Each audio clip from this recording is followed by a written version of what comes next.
Disclaimer: the information and education material contained herein is meant to promote the general understanding and dialogue of GANs processing. Such information is not meant or intended to serve as a substitute for a healthcare professional's clinical training, experience, or judgment. For patients and individuals, such information is not to be a substitute for professional medical, therapeutic, or healthcare advice or counseling. For medical issues or concerns, including decisions about medications and other treatments, readers, viewers, listeners should always consult their physician or, in serious cases, seek immediate assistance from emergency personnel. Prescription information, procedures, and use of medical devices information should be undertaken only by properly trained and certified medical personnel. We specifically disclaim any warranties, express or implied, including implied warranties of merchantability or fitness for a particular purpose. Such information is provided, as is, and is believed to be accurate at the time of its publishing, but it is the viewer's job to evaluate the accuracy of any information found in this presentation. Every case presented is of their own experience, applied by themselves for themselves, and it applies to their case only. Every person experiencing health problems should seek professional medical advice and consult their course of treatment with a doctor. The processes of plasma balancing described herein are a natural process which supports the body but does not replace medical advice or therapies one is already subject to.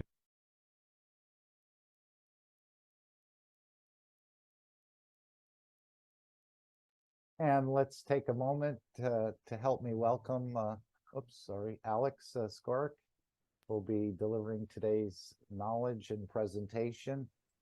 And he always has a very interesting and unusual presentation, not so much unusual, but very interesting. And at least it causes me to think or rethink some of and we're going to be doing a lot of rethinking, it sounds like, Alex, in the upcoming period where everything is going to go through some sort of recalculation.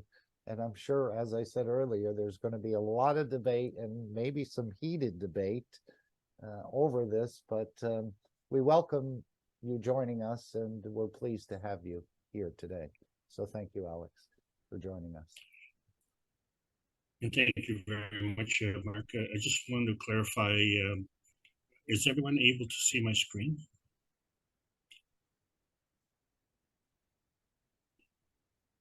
I can see your screen, but of course, we had No, some... I can't.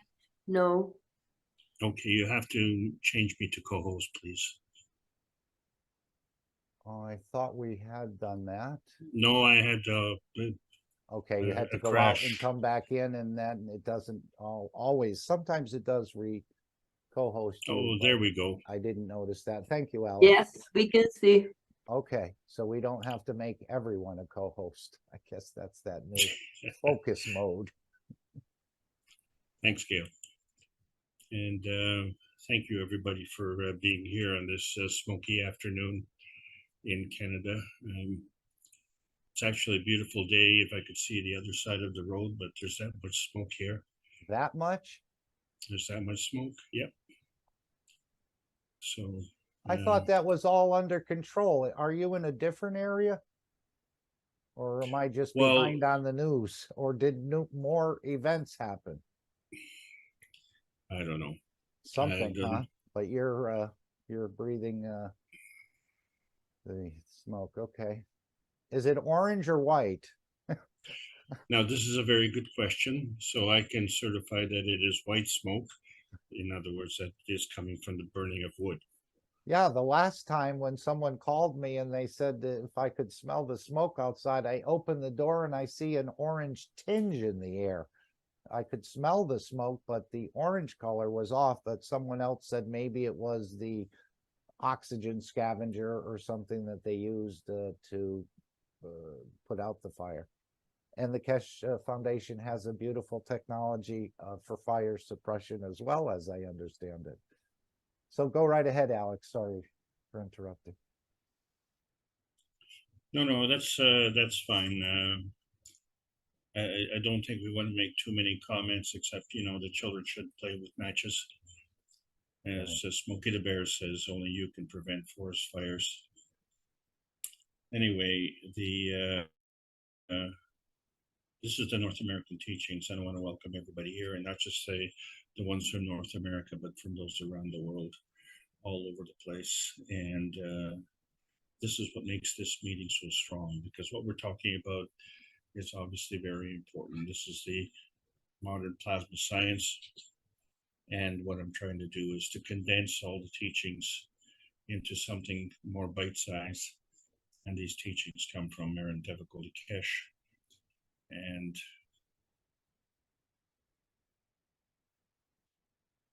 understanding he's the messenger of peace, friendship, and health for all nations of the world. And this is not a frivolous statement. This is the Kesh Foundation Spaceship Institute teachings on plasma science. We are at the advanced outer space level. Today's class is titled Embodiment. My name is Alexander. I am from Canada. It is June 25th, 2023. And this is the Kesh Foundation North America Plasma Education Series. So welcome everyone from North America. That's what makes us so strong. And understand that we are at the tail end of this advanced series, and which was started in the Brazilian community, extended to the Italian community and the Hispanic community and other communities around the world. And that's what makes this so special. But it's a small component of and condensation of all the 6,000 plus hours of teaching that has been going on for well over a decade.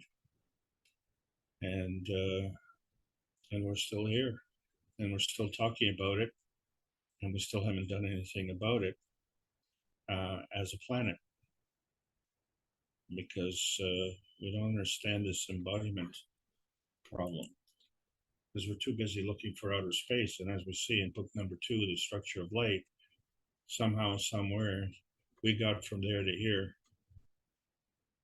And in order to do that, we had to know that we were here from over there. So there had to be some kind of feedback. But then in the process, of course, we see that we've been able to create other things. And in the process of doing that, we've also created what we call energy in motion. And so all of this has to come from something. And in order to be something, it has to be embodied within something. And in order to come somewhere, it has to come into an embodiment of something. And so our little embodiment is our little pie in the sky. And most of us seem to be very happy about that. And so they say, thou art in heaven, and we are the artificial. But do we know how to paint? Do we know how to paint this picture with the cosmic rays? Or are we still dreaming of these simply irresistible bigger pies? With the understanding, of course, it's just a piece of the whole pie. So it doesn't matter really, does it? As long as we have our little piece. But, you know, how did the initiation of this Earth space become a violation in Earth space? Because we have an alternative. And is that alternative to abandon ship? Abandon this Earth ship? We say no. Is the alternative to abandon morality abandonment? And we say yes. And that's the point.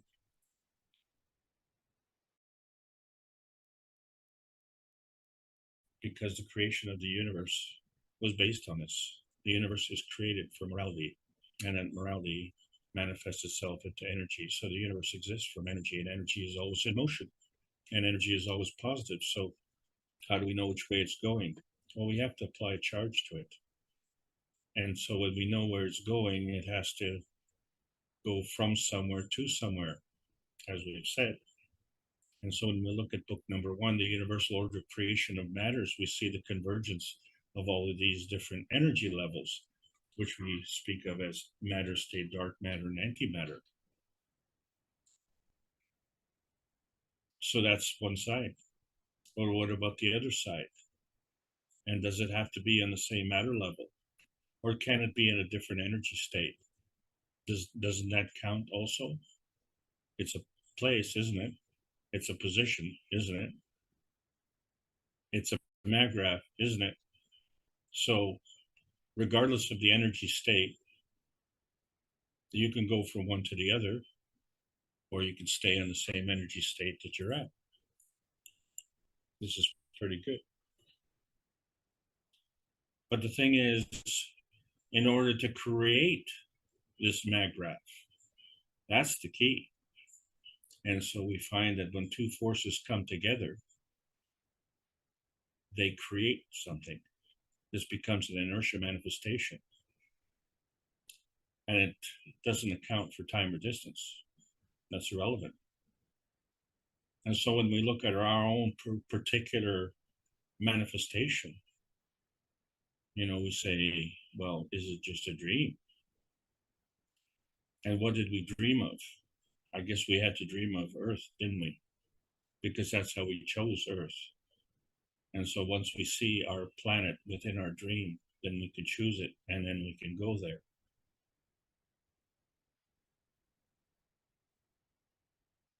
Well, the planet has to be there before we can go there.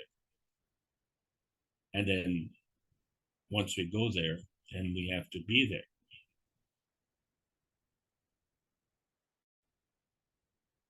And if that's where we're going, then we have to come from somewhere. And wherever we come from, we have to be there. Oh, this may sound like double talk.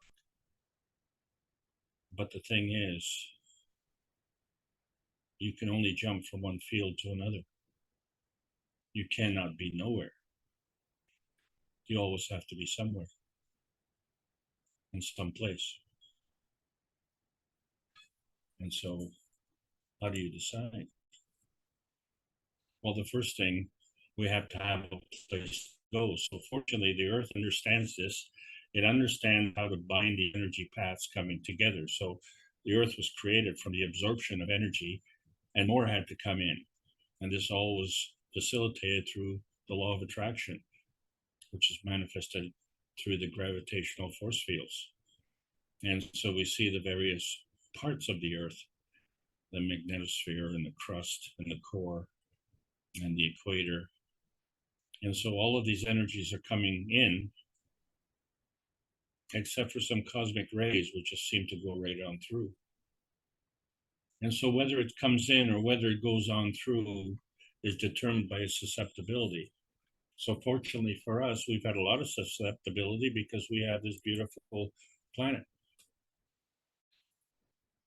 And some call it Earth, and I call it heaven. Except that there are some who don't understand this energy binding principle, because the binding is coming from a feeding. And so the binding as a product of the feeding is an inertia choice, because the choice is what was fed.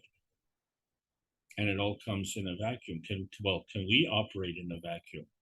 No, we can't. We can only operate within a field. So we have to have a reference field. And so we find that that becomes a manifestation point. But for some reason, this has been corrupted through lying, cheating, stealing, murder, and deceit. Because instead of drawing energy from the universe, it draws it energy from others who are also trying to draw energy from others. And the drawing of energy from others is actually drawing energy from the lowest energy, because the highest energy feeds the lower energy. And our physicality is the lowest energy. So we have to figure out, how did we get into this dilemma? And then we understand that the limitations of nuclear science have imposed on this because of the limitation of the physical speed of light. And so we see that we can't do much if the speed of light, the energy, and the mass are all constant. There's no accounting for the change. It's just assumed. But we know that there is change, And we know that this change follows a morality that comes from the ethos of the universe, and it manifests itself along with compassion and courage and manifest creation. And from that creation, we can create a radiance to do more creation. So the creation itself is an embodiment. And since the speed of light is the limiting factor, that's only taking into account the physicality of our little piece of pie in the sky. But once we look at the rest of the universe, we see that there is no speed limit. And so we've talked about that for many, many years. I first found out over 30 years ago, and I was pretty upset about it. And I think officially I've heard it spoken a few times, but never like it was this past Thursday in the 491st Knowledge Seekers Workshop, where in intimate detail, the entire session was devoted to transcending the limitations of nuclear science, and who better to do that than an expert in nuclear science, who is also an expert in plasma science. And so to understand that, we had to understand that the limitations of the physical speed of light is a figment of our imagination. How can physicality be a figment of our imagination? Well, when you don't understand science, that's the result. So nowhere has physical science been able to identify the initiator, the creator, and the link. The only thing we have been able to create has been a modification of the physical existence, but never have we been able to create life, because life operates at the speed of life. And so fortunately for us, the earth understands this.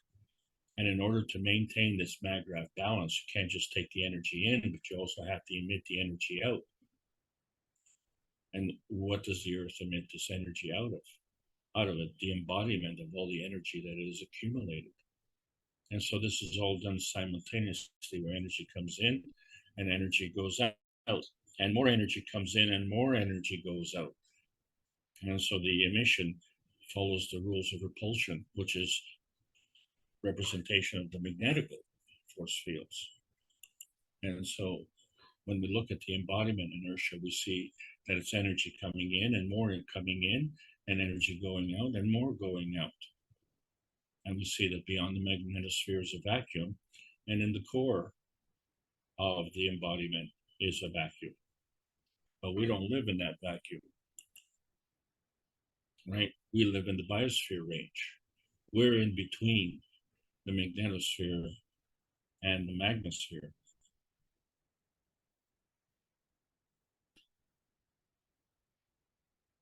And so we are part of the Earth's embodiment. And so the Earth is emitting energy from its soul. The soul of the Earth is at the core. And the energy that it emits then comes from the soul of the Earth.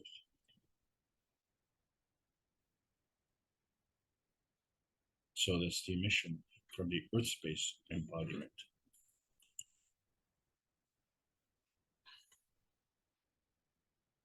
So all the plasma feeding rules follow the same, where the higher strength feeds the weaker strength. But we see that it's a two-way street. So in terms of manifesting physicality, we call that natural decay. But in terms of manifesting into creation, into plasma, we call it natural creation. But we don't have to change energy levels, because all three of these are different energy levels, the third one being the catalytic stability, where you can stay at that same energy level. Well, we're not able to do that. In fact, neither is Earth able to do that, but the sun is. And that's why the sun comes up every day and it radiates its beauty and its warmth. And it allows us to have more creation. And so it all follows the basic plasma feeding rule.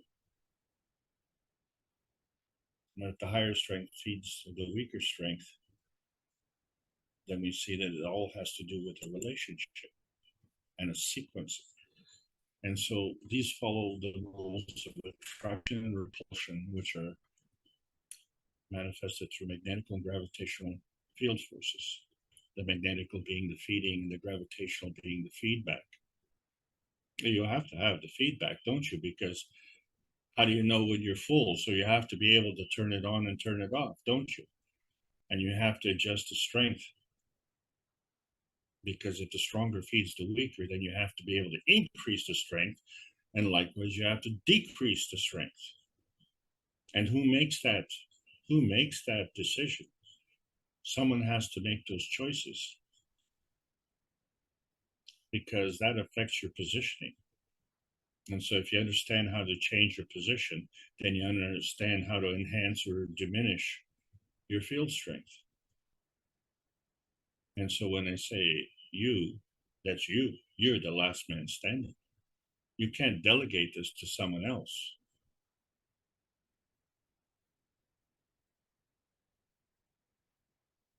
You didn't come into this world holding someone else's hand. When you cross that line, you did it by yourself.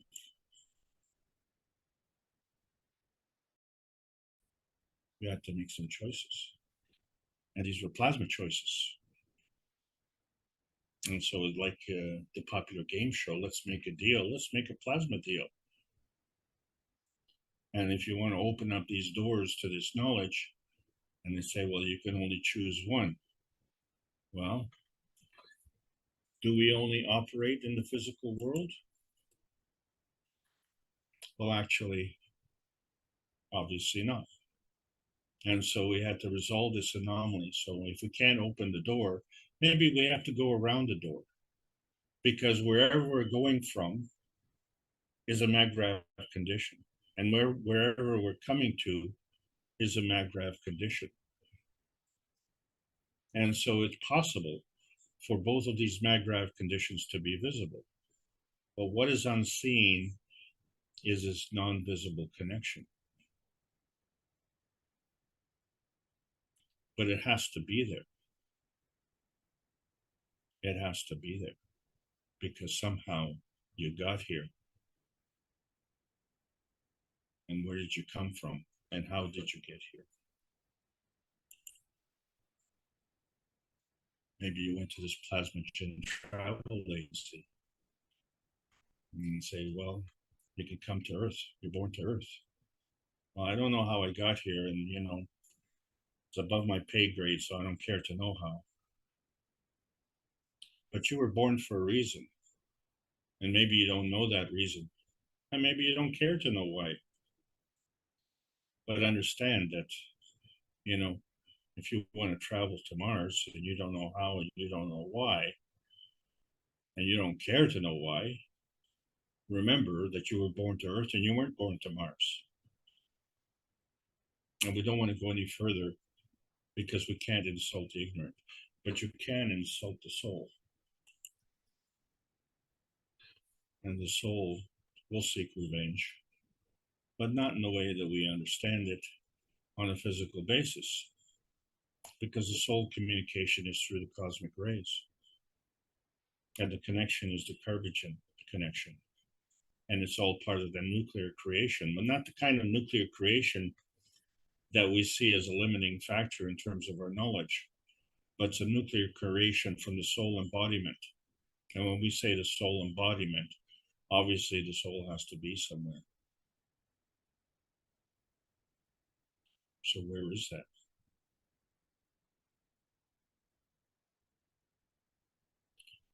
Well, that's a big question. Too big a question to answer this.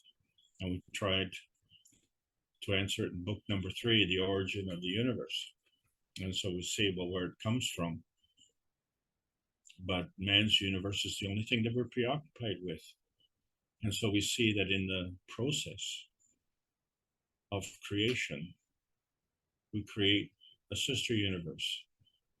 And the reason for that is because we had a balance in the source. So we have to have a balance in the destination.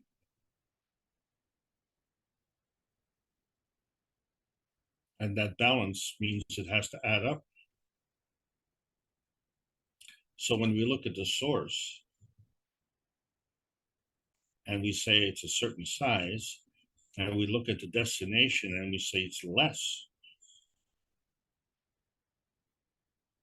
Okay, so what happened to the rest? And so if we balance that position with a sister planet or a sister universe, well, that takes care of that. But what about the cause for the change? So if we take all of that into account, then we see the balance. Well, that's good. So now that we're in balance, nothing happens, right?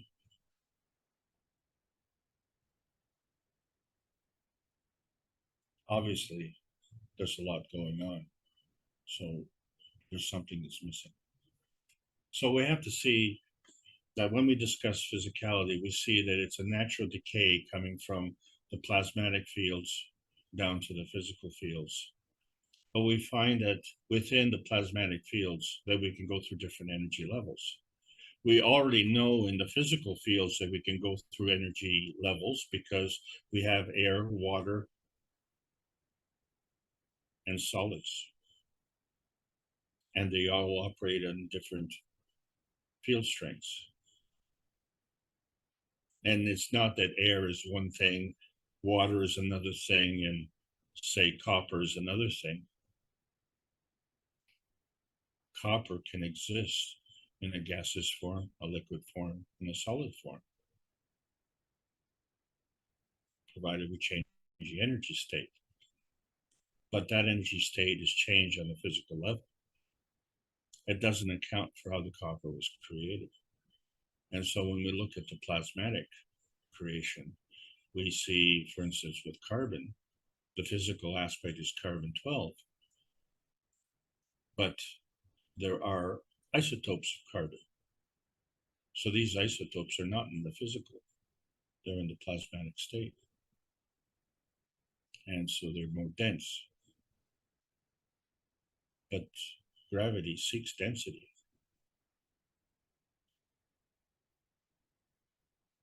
The plasmatic state isn't more dense, but it has more mass. So also we have to take other things into account. Well, that takes care of natural decay. Well, this is good, but we have been able to facilitate natural creation. And more than just making babies and growing plants and raising cattle, but we've been able to create GANs. And we went through a nanostate. And we did this through creating a star formation pattern. You create the pattern, you get the energy. And so there are other isotopes of carbon, carbon-10, carbon-8. And so clearly the mass is different. So now the physical mass is higher than the plasmatic mass.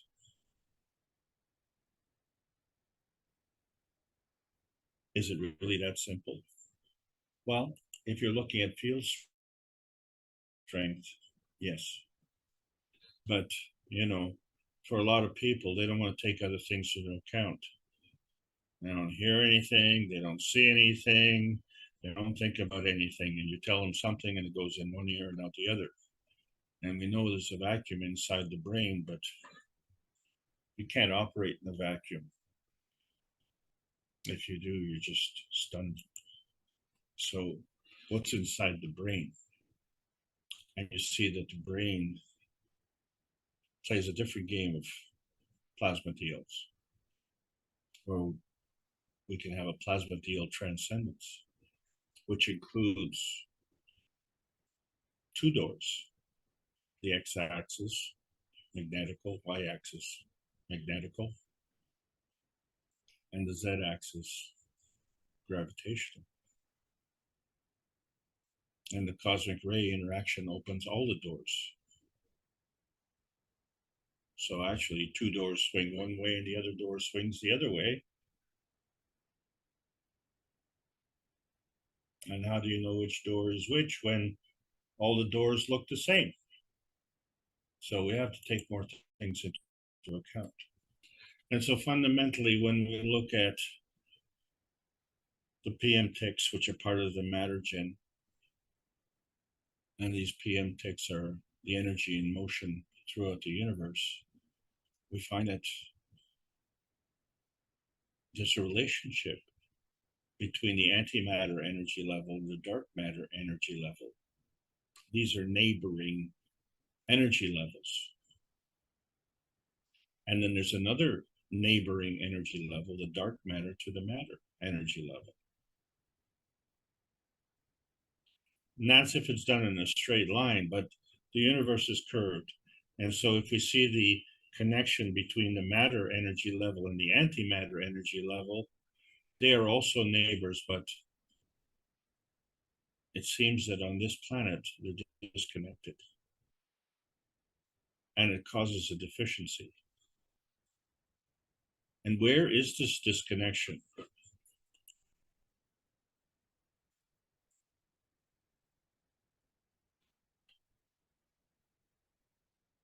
Because how does the physicality manifest and how does the physicality operate? It has to have some kind of intelligence. And so we find that the soul of the body is the intelligence that guides the physicality of the body.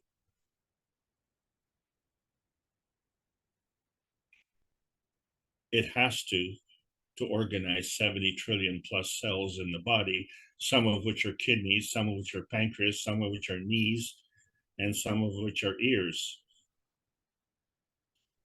Someone has to decide all that, because all the cells constitute the body.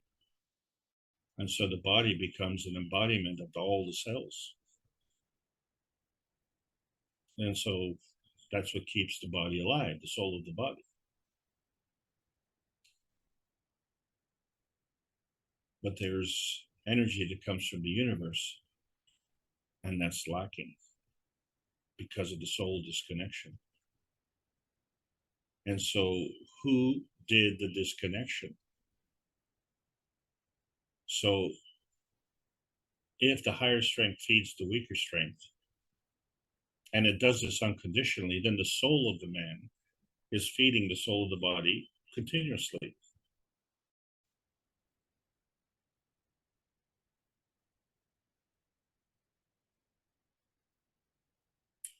So the disconnect is on the soul of the body level. And how do we know that? Well, one, because you have to have a soul.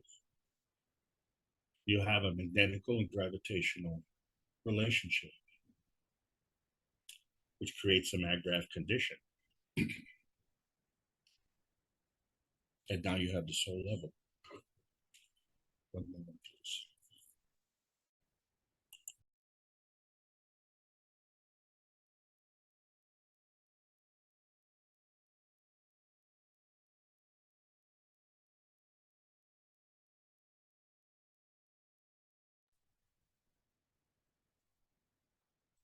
Thank you. I think the smoke's getting to me.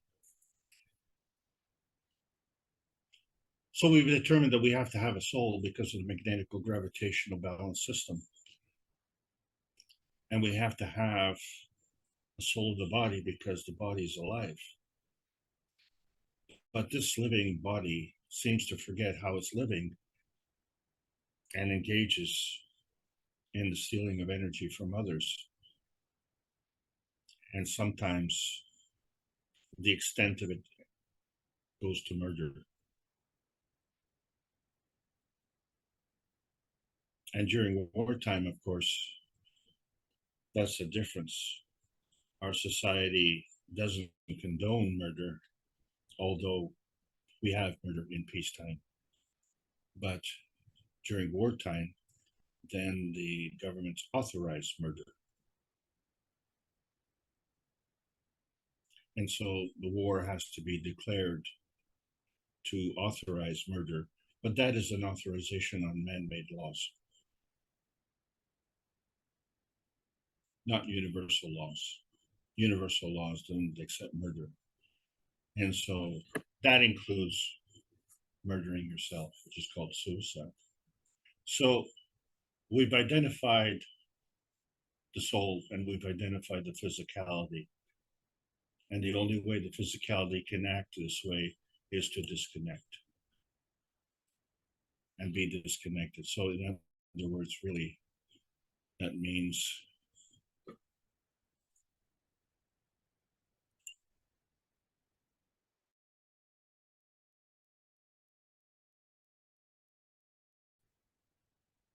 the door is closed.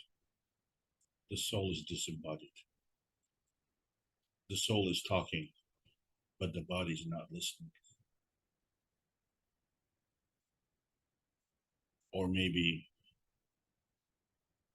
the body is just taking it in one ear and out the other. The door is closed. How do we open this door? So fortunately for us, that the earth knows how to do this, because we find that these energy feeding packs, these PM ticks, embody the emotion of knowledge and the simply irresistible energy of love. And this can transcend many reality dimensions. And so in essence, it's very gravitationally stable. But the magnetical aspect is a two-way street. If the magnetical aspects are in balance, then nothing happens. There's no energy feeding. In fact, there's no energy emission and there's no energy absorption.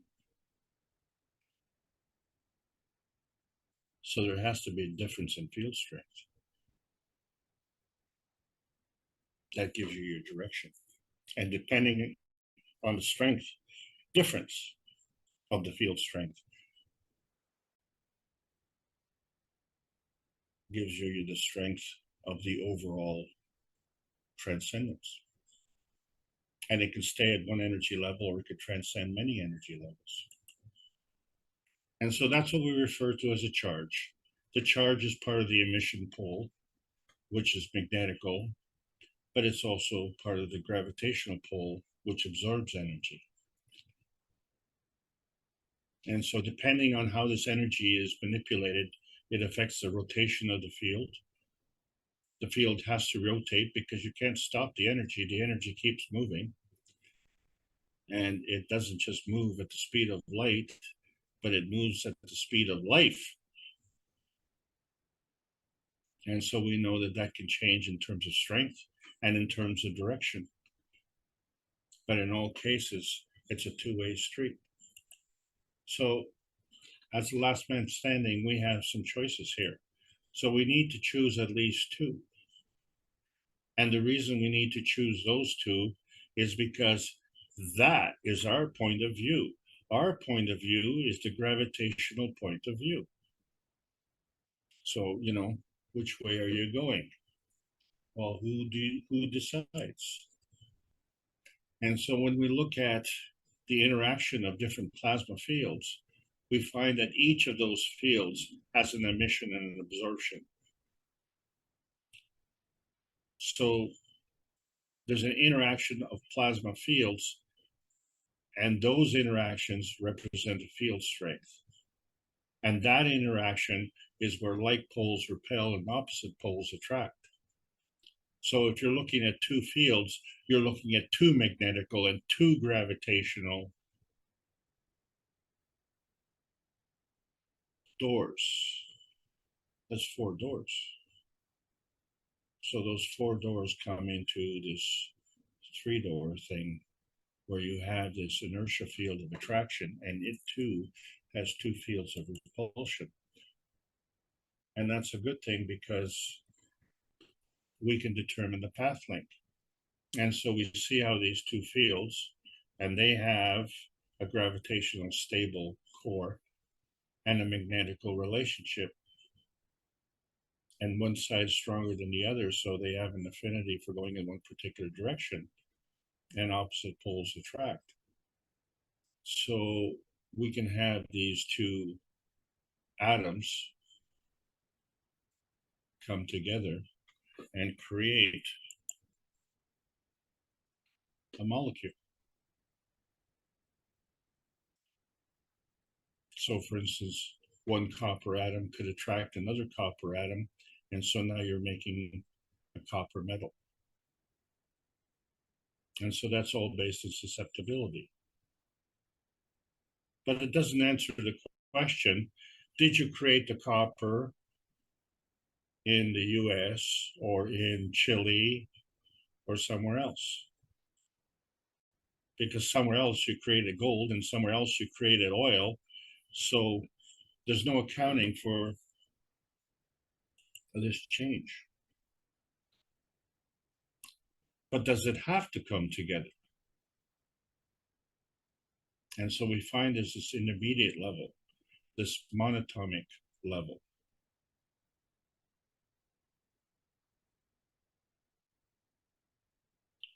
Because it's possible for these fields to stay apart. So they don't come together. But if they don't come together, there has to be some kind of communication. Just because you don't see it doesn't mean anything.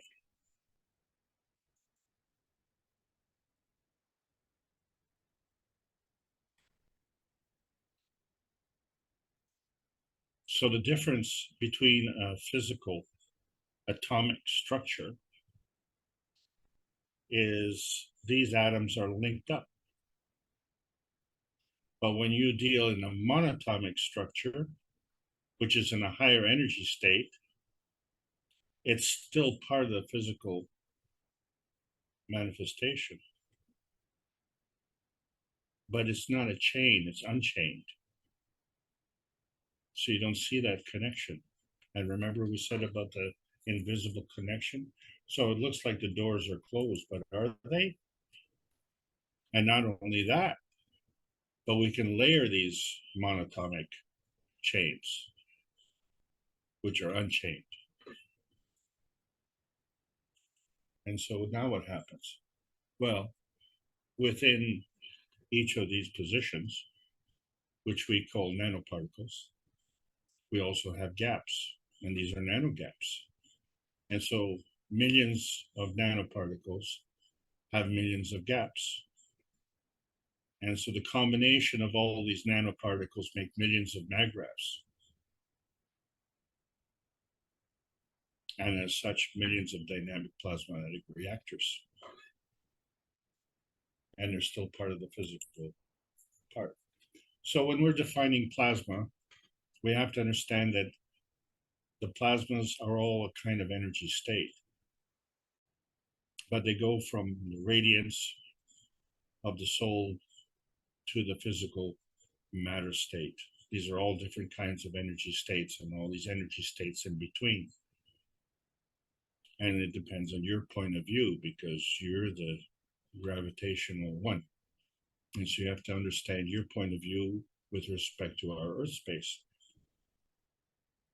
Because that's how it helps you find your inner space. And at that point, then we can complete the search for outer space. And this is pretty important. It's something that hasn't been recognized for millennia. But it's very important. And if that's not important, well, then nothing's important. But nothing is nothing. Something is always something. So when we look at the feeding, we find that it involves different dimensions. And so you take 1 plus 1 and you come up with more than 2. And how is that possible? And so when you realize that one and the other one are not necessarily the same one, it's just one field and another field is more than the combination of those two fields. Because you don't know how big these fields are and how strong they are. And you don't lose that reference. You still have the one and the one. So the third field becomes your feedback dimension. And you're watching all this. Well, so then you're in none of those dimensions. You're in a different dimension. You're the observer dimension. You're in the fourth dimension. And so that's where the limitation of science and spirituality comes in. We see the scientific responsibility as one and the spiritual responsibility as another one. And coming together is more than the combination of the two. And then the plasma science adds to the knowledge again. And so what is this motor that's driving everything? You say the spirit is the motor of the soul. Okay, who turned on the motor? Which direction are we going? And at what rate of change are we doing this? And so when we look at the cups of life, we have a better understanding of how things are manifesting inside the cups. Because first of all, they weren't the cups of pandemic, they were the cups of life. And there was something happening in that inner space. And it was representative of the emotional strength. Of what? The emotional strength of what's in that core. And the emotional strength of the observer. And where are you? Well, you're in Earth space, aren't you? So we have to take into account the elements, the pattern, our emotional strength, and the Earth space. And you thought it was just a cup. It's a representation of how energy flows on this plasma highway. So we find that, in simple terms, the basic element of carbon-12 has different isotopes: carbon-16, carbon-14, carbon-10, carbon-8. And we sort them out in such a way that we see that we can go from the higher to the lower, and we can go around. And then we can also stay on the same level. So we see the combination of carbon-16 and carbon-8 being carbon-24. Interestingly enough, we see the combination of carbon-14 and carbon-10 being carbon-24. And so when we look at the carbon-12, we find that, well, wait a second, we are not alone. What we're looking at there is the inertia product, which we call physicality. What are we not seeing? We're not seeing the manifestation of the soul and the soul of the body of the carbon.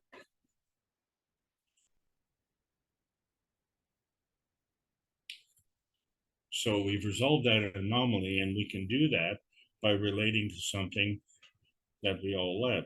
And these are these fast cars. Well, they seem to be fast anyway. But one thing the designers have been confounded with is that they're all designed backwards. They all go backwards because they're using backwards technology. And to make sure that that backwards technology is going backwards, it has to have a driver. So this we know. The driver is the gravitationally stable one because you go into the car. So the car becomes the physical embodiment of this transportation mode. And whether it goes forward or it goes back is the magnetical function. And so there's a transmission. That transmission allows it to go into drive or into reverse. But if we look at the way that plasma operates, we find that in the emission pole, the magnetical force fields are all of the same polarity. And so they will repel. And in the process of repelling, they create a vacuum. And if there's a difference between the forward and the reverse, then we see that the manifestation of the direction is based on the field strength of the vacuum, isn't it? Well, that's fine. So now the car knows how to move. And whether it's looking for physical technology to drive it or plasmatic technology to drive it, it still needs a driver. And so you, as the driver, you go into the car and you do the driving. And so would you say, well, your hands are on the wheel and your foot's on the accelerator?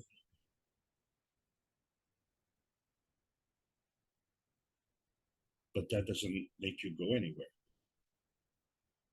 That maybe makes you sit in the showroom at the car dealer and enjoy the comforts of the car seat. But until you have the emotion to go somewhere, and until you have the soul to activate the body that manipulates the hands on the wheel and the foot on the accelerator, and don't forget to engage the transmission, now you'd be going somewhere. But wait a second, so you want to go somewhere, and where do you want to go? You have to make a choice. You have to make a choice before you go. This is why I was saying, planning is always done in advance.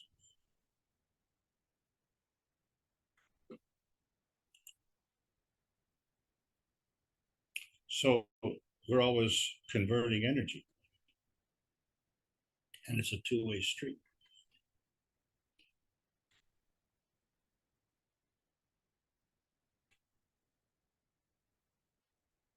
So there's a gravitational tendency to the physical, and then that's part of the decay process. And then from the physical to the plasmatic, it's part of the creation process. And so that's how we convert energy. And so when we look at the cups of light, now we understand we've created the pattern. We create carbon dioxide GANs, calcium GANs, zinc GANs, copper GANs, amino acid GANs, and water GANs, and none of these are elements. They're all molecules. They're all in combination. And this is only what we acknowledge, because we're only acknowledging the creation of these fields. But fundamentally, when we're looking at these relationships, each cup, and we change the pattern, or we change the components of the pattern, excuse me, each one has a magnetical gravitational relationship, and each one has a soul radiance. But it has to have a reference. And so fortunately for us, we're on Earth, and so that reference is the Earth space, and the combination of our soul cup, our emotional cup, our physical cup, and the Earth cup creates the inertia cup. And so now we have a manifestation. And so we created this GANs. And we see the physicality of the glass bottle. We see the physicality of the GANs. But then we see there's a hole in the GANs. And we see that there's a field that in there that created this hole, except that we can't see it. So this is all part of the plasma inertia family. And so this could be any place. This happens to be an Earth space. But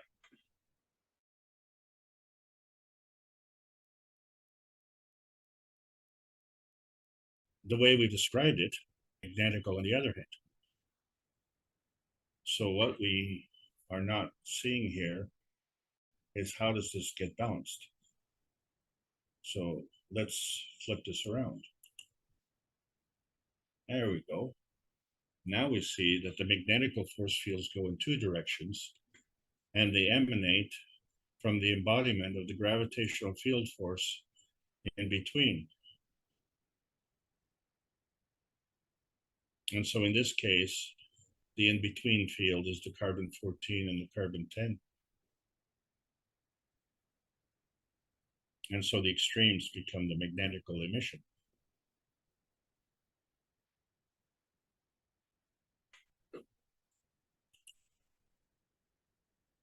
And we can take any of the elements and put them in the cups. And we know the key component that we put in the cups, of course, is the water, which is made of oxygen and hydrogen. So hydrogen is acidic and oxygen is alkaline. And the ratio of mass is 1 to 8. And so all the elements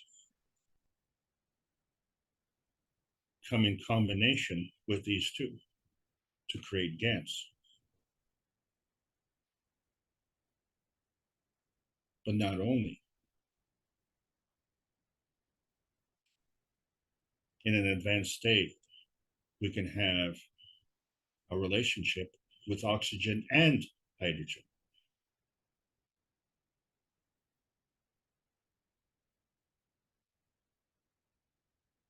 So this is all part of the carbon-14 connection, which we start with, because this periodic table of elements is the table of elements on Earth. And if any of these elements were on Earth, and then they appeared on another planet, they would be the same. But would all of these elements be on that planet? That all depends on the field strength. That all depends on the cosmic ray connection.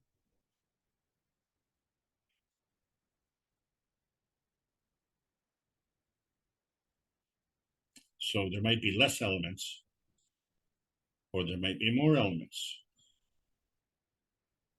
And we didn't say if they're going to be in a gas form, liquid form, or a solid form.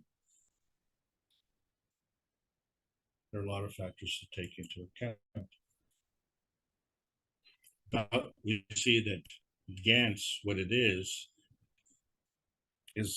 like a popcorn that takes it from the nanoparticle and expands. Becomes like a GANs explosion. And so we see the outer parameter as being magnetical and the core being gravitational.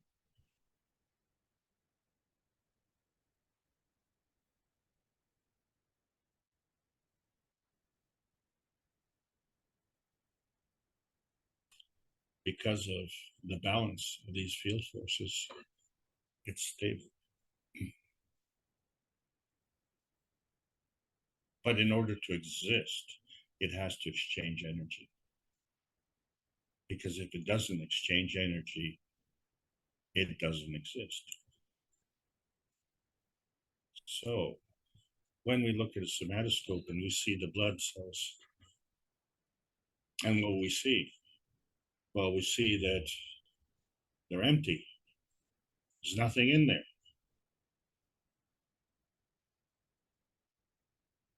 And then between the blood cells, there's nothing except these dots. These are the somatids. And the key feature of the somatoscope is that they can see this blood sample in its living condition. So the difference between a blood sample slide is as a photograph, and a blood sample in a living condition is as a movie. And in that movie, you would be able to see that these somatids come from within the blood vessel, the blood cell.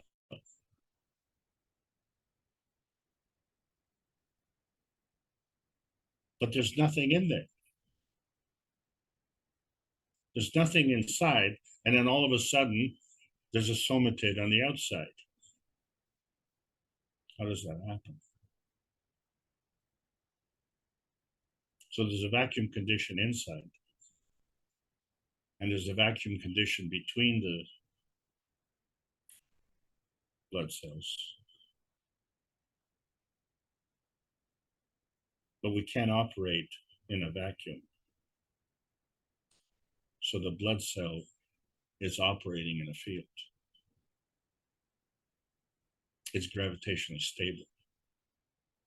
And from within that field comes a somatid. And it is gravitationally stable, but it's so tiny. In fact, it is,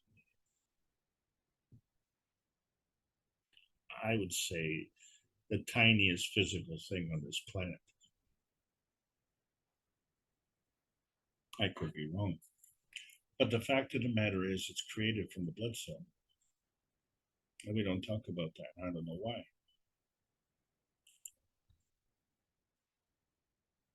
And so when we look at the rainbows and we see that there's this position in between these rainbows. And after a certain kind of rainstorm, we can see that these double rainbows appear, but the space in between seems to be like the pea stone. And the question is, how do we go from inside the rainbow to outside the rainbow? So there has to be a connection, there has to be a transition, there has to be a transmission from one side to the other side, and the connection, well, one side is in 3 dimensions, the other side is in 3 dimensions, so the dimension in between has to be in another dimension.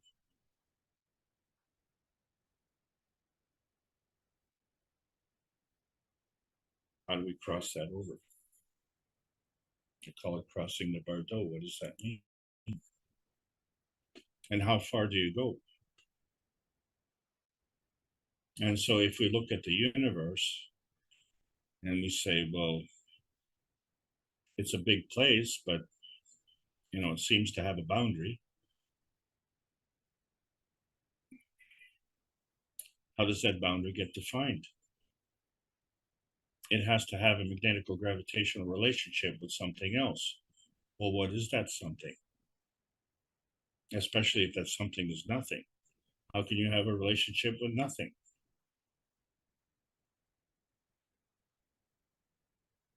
So if we are all embodied within this universe, then we have to be inside, right?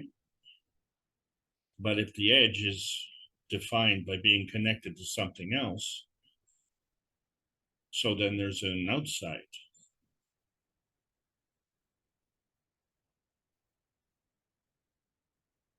So are we embodied within the universe, or are we embodied within something else?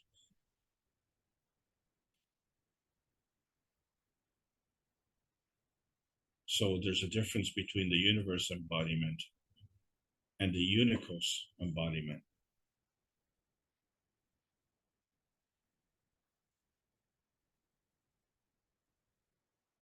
I think for most of us, we're just having trouble with our own tiny little piece of pie.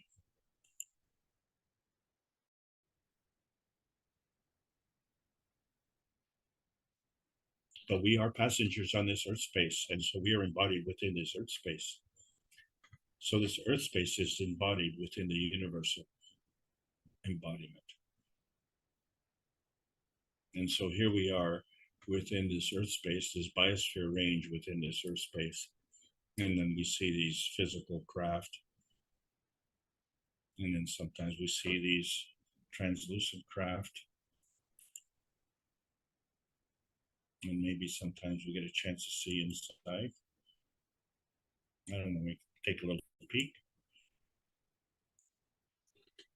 And so we see, oh, Well, that kind of makes sense.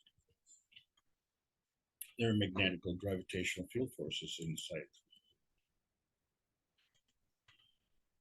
And so it's very stable. And so within that range, that stable range, we could manifest in physicality. For sure, we can manifest in plasma reality.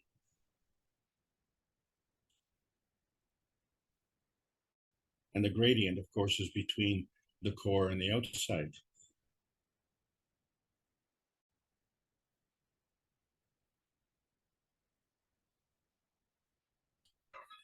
So where we're located is in the gravitationally stable position,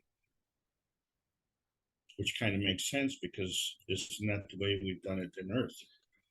But then we have these other spaceships. Some are cylindrical, some are round, and some are saucer shaped. And I'm sure we can be creative and come into very many different shapes. And so these are all part of matter manifestation. And so we see the matter plasma dimensions where the gravitational state is this physical state which you can touch and see. But the magnetical plasmatic state, you can't touch it and you can't see it. And so we tend to be part of the physical state. And the physical state is the feedback dimension. And we are feedback dominant, totally ignoring the feeding dimension. And so we find that the embodiment is all part of the inertia of relations.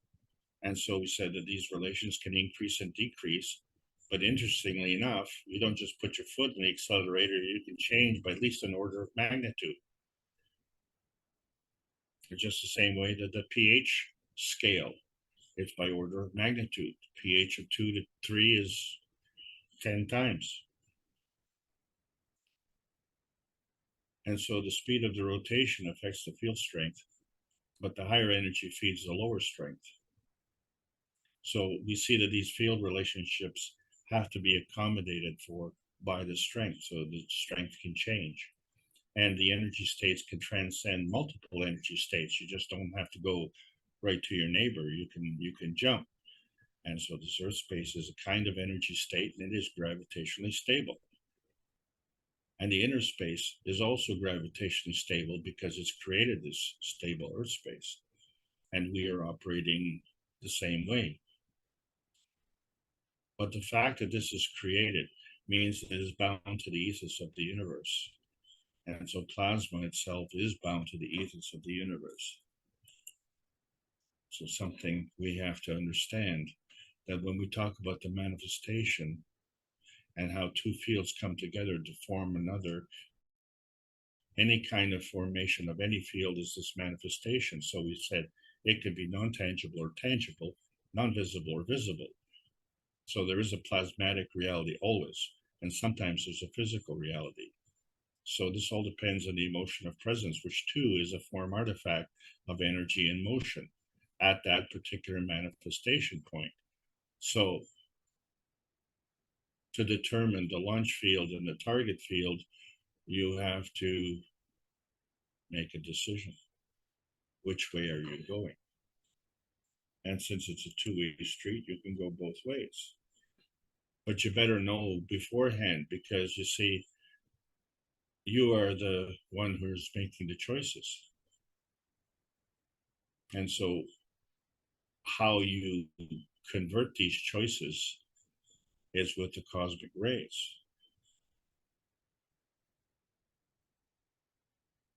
But it's interesting when you look at the pumpkin seed, it doesn't look anything like a pumpkin. At least they say you must have been a beautiful baby, because baby, look at you now.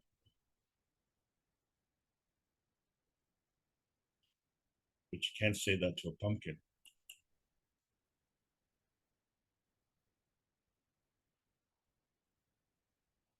You can't even say that to the cells, because the cells grow. And at some point they stop growing. Someone has to be the initiator. Someone has to make the decision. Someone has to put it in the transmission forward or reverse and step on the accelerator and understand that as the kidney grows, at some point, it's not the stomach. And the stomach, at some point, is not the kidney either. So how do we decide who does the decision making? So we see that the initiator comes from the RNA, but the RNA is really sharing the adaptation of the universal energies, this energy of love that is transmitted through cosmic rays. And so that is your feeding radiance that comes to your inner space. But each of us has a different spectrum. We're all unique. So the method is the same, but the result is different. So we all come in a different flavor. But we have to manifest in a place. And in order to manifest in that place, we have to decide which place it is. So we've already decided that we're looking at the Earth space. So we're sharing the adaptation of Earth space energies with the DNA initiator. And this DNA initiator also has a feedback radiance to adapt to this space. And it affects the inner space spectrum. And so depending on what we emit and we absorb, it affects the DNA. And when it becomes alkaline, it shrinks. And when it becomes acidic, it flattens out. And so we find that the healthy blood serum pH creates a healthy body, which means a healthy communication between the soul of the body and the body via the cells. And it becomes true to the soul of the man. And so this is important because the initiator seed within our creation and our genetic procreation comes from the interaction of the man and the woman, and we create a child.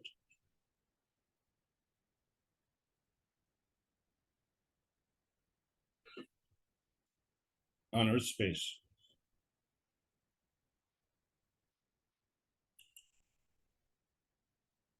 So in that regard, the soul of the inertia is born.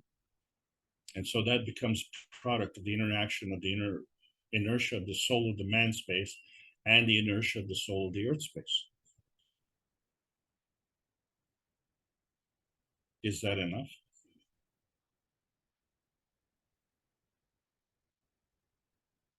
Or do we have to add the inertia of the soul of the humanity family?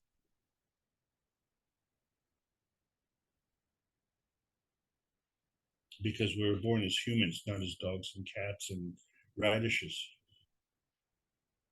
But is that enough to take into account? Or do we have to take other things into account? And so we find that when we create a MAGRAV condition, in order to maintain its field strength, its position, and its relationship, it has to do that with another. And then it has to have this connection. And so this connection becomes the gravitational stable point.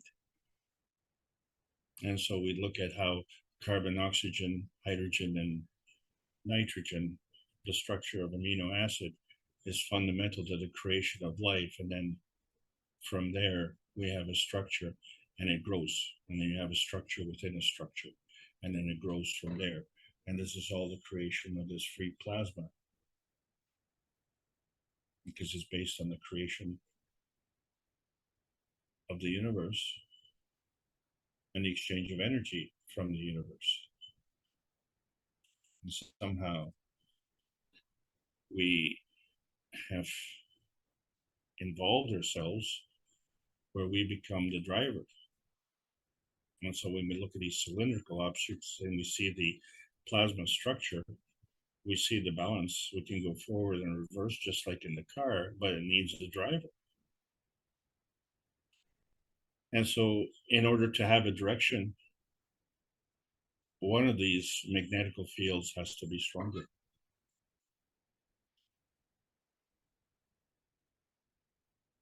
Therefore, the deciding factor is the last man standing, or in this case, the last man driving.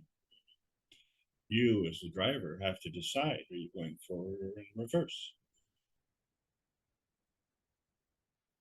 And on what basis do you make your decision? Oh, okay, so now you have to take other factors into account.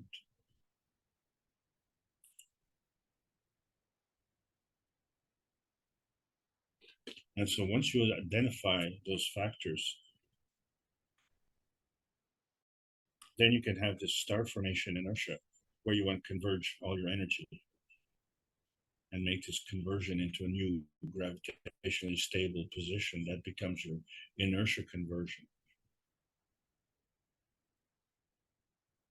And so if your inertia conversion is a bigger pie than what you have, then first you have to dream of the bigger pie. Planning is always done in advance. And so how you go from here to there has to be some kind of connection. So in all cases, when we're looking at our physicality, we have to understand that there's a plasmatic reality that's backing it up. And so there's a connection between the two. And because we have so many different elements of the periodic table of elements, this bond that we have that bonds these, whether they be monatomic or Gans-like, we call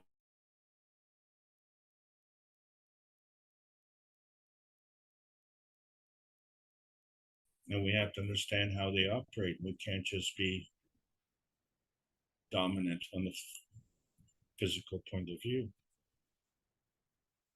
So when we look at the gravitational stability, say, of a saucer, we see that, well, wait a second, every direction on the edge of the saucer is magnetical, so the core is gravitational.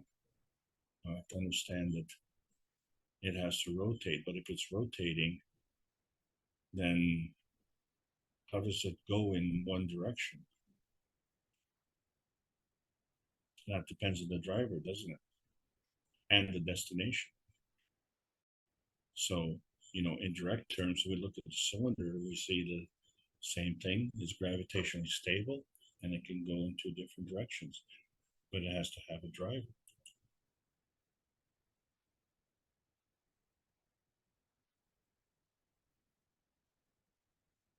Do we take enough into account? Do we take enough into account? So when we look at the somatid and we see that the somatid comes out of the blood cell, we often wonder how the spaceships come out of a mothership.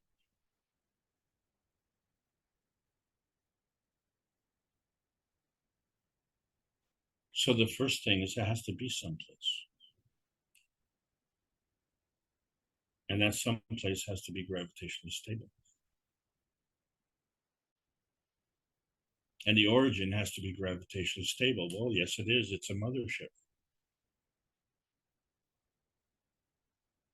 And if we see that in our Earth space, well, then that's the reference. And if we don't see it in their Earth space, that means there's a different reference.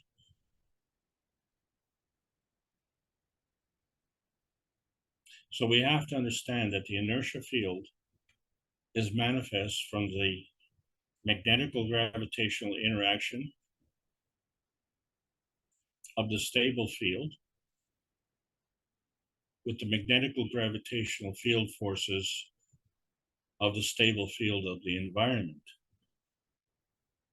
creates the stable gravitational inertia field, which in of itself has a gravitational stability and magnetical relationships.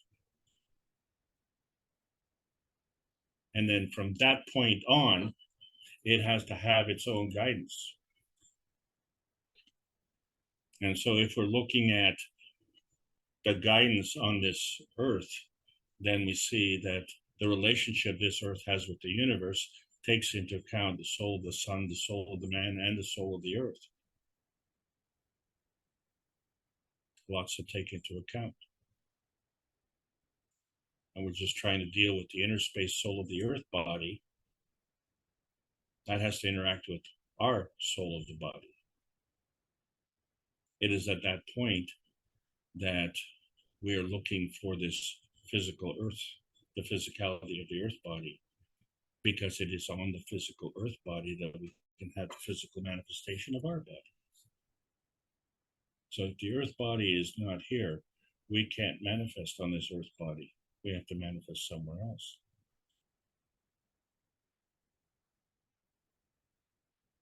Which means we can manifest somewhere else. We just don't know how to do it. So any kind of inertia is a manifestation of a kind. So we find that the PM ticks, which have this gravitational stability, are magnetical in their nature, and they're part of the feeding. And they come together with the principal matter, transition matter, and convergence matter, which gives you your plasmagen conversion. Well, that takes care of that. The where are you? You're on the magrav called Earth.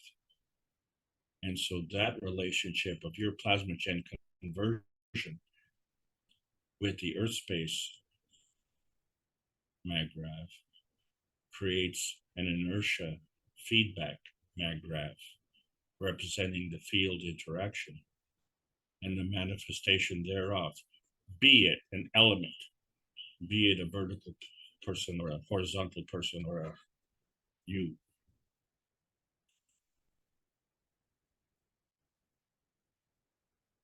Or just a ray. Because in the process of the natural creation, we release these PM ticks. So that's the creation of the PM ticks. But we see that the creation can be in a higher energy state or a lower energy state. And just because we call one creation and one decay, we have to understand that each one has double direction, creation and decay, the balance.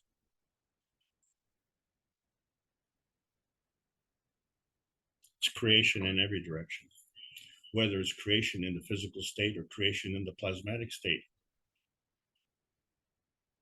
The only thing is we have to take into account an environment, and we have to take into account the initiator. And so we see that the substructure of the atom, composed of an electron and a proton, and they have a similar structure. But somehow these two are linked together. So there are factors that are not present here that have to be taken into account, because it is what it is. So we do know that gravity seeks density. So atoms are a density seeker. They're magnetical, but they're seeking something gravitational. And so this is why satellites keep coming closer and closer to the Earth until eventually they crash into the Earth's atmosphere because of the gravitational force fields. But if it's well organized, they could come right down to the biosphere range and land safely. Or they can travel to another field and likewise land safely. Someone has to make a decision on which density we're seeking, because the density on one planet is gravitational and the density on this planet is gravitational. So how do you decide? So this all has to do with the susceptibility of the initiator. And so it's beyond just, the emotion of presence, but it's also determined by the position of the vision. And the vision that you have is not only what you absorb, but what you radiate. Okay, because that part is the radiant you. And so it's from that radiance, that you create something. So when we look at the feeding,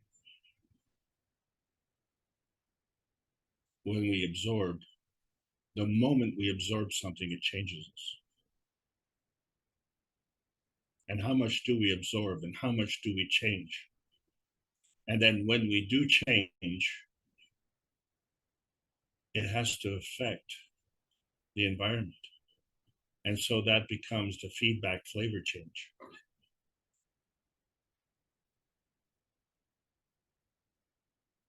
But you can see it's very complex.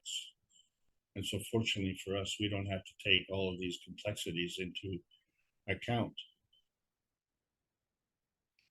Because if we're looking just the exchange of energy from one cell to another cell, and it's already quite busy, and we have over 70 trillion cells, we'd really be busy. I guess busy to 12 orders of magnitude.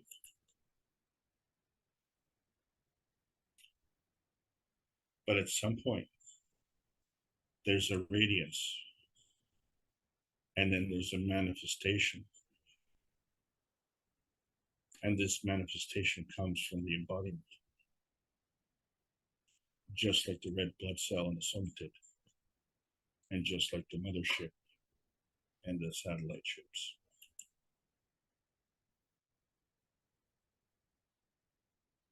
So with respect to our environment, and our environment includes everything, can't just say, well, I'm only going to include the earth, because we have to include the universe, because the earth is also including that part. And so this all is part of the cosmic ray absorption. And this is one of the reasons we have all these ways of seeing our emotions. We see them with the eyes, obviously, but we can see them with the ears and the nose and the mouth. And guess what? We can see them with other talents that we don't even know. And we interpret this. It affects our soul positioning.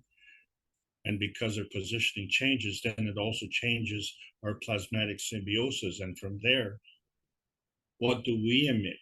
That becomes our cosmic ray emission. And so our soul positioning is the balance between the plasmatic reality and the physical reality, isn't it? And we're not saying where. It just affects the positioning. And so there's this plasmagen initiator.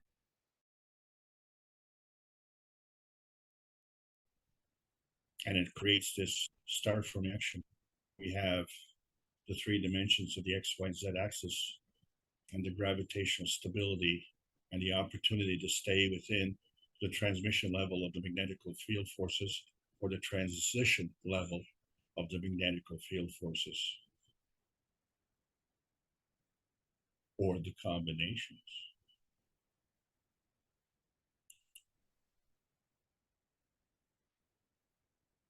And so we've resolved these initiators. We're seeing that the carbon-14 is the connector, because from there we can create not only the physicality of the carbon, but we can create all the other periodic table elements. And those are just on this planet, but there are other planets, other places, other spaces.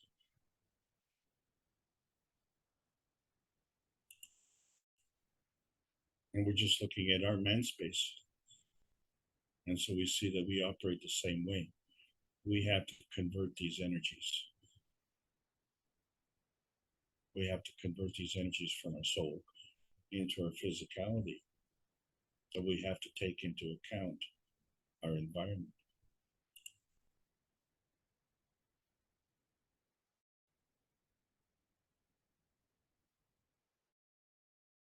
And so we see that our cells are structured exactly the same way as the Earth space.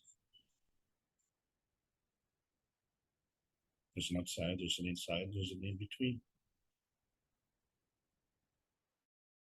And they're always gravitationally stable. And so there has to be an exchange of energy because there's motion. The cells move, your body moves, the Earth moves.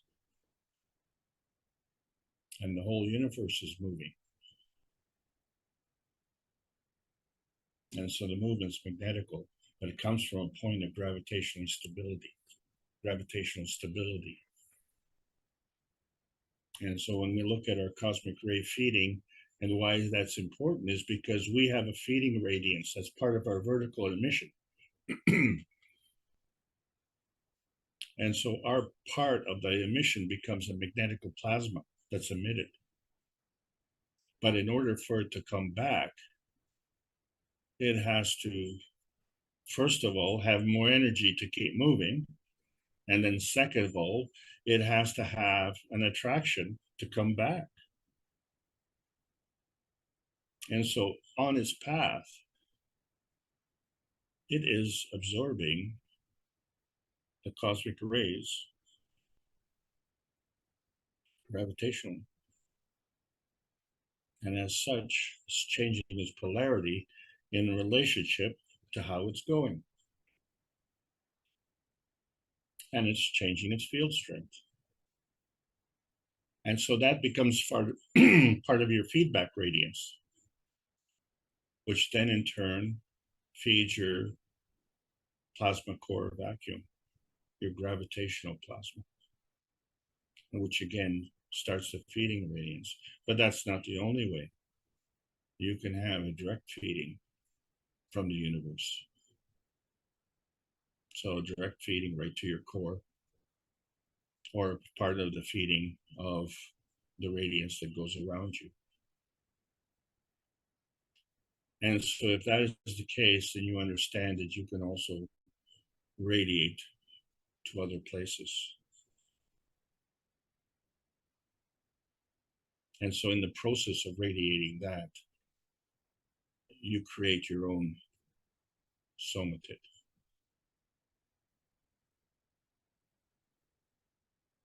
It starts with a thought. Maybe it comes a glint. And then it becomes a manifestation into a plasma field. And then maybe a materialization into a physical field. And that's why we have a material enhancement unit as well. We have a body enhancement to enhance the physicality based on the feeding of the soul. And then we have a material enhancement which materializes the physicality coming from the soul of the universe. It's a two-way street. And the emotion of presence is part of the reality. And you are the driver.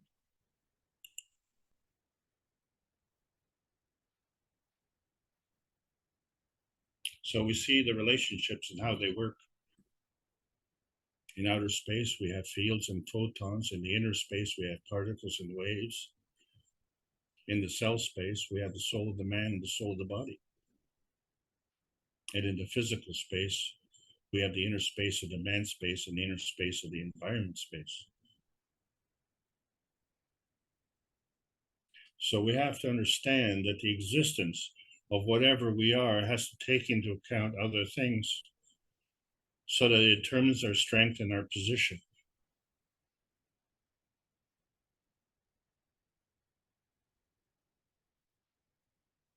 So the inner space of the man space, depending on the inner space of the environment space, you have to decide which environment space you're talking about. And if it's not this environment space, then it's that environment space. And how do you go from here to there?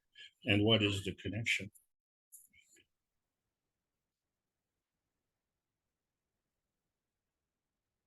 So that's the relationship vacuum, but we can't operate in a vacuum. We have to be gravitationally stable.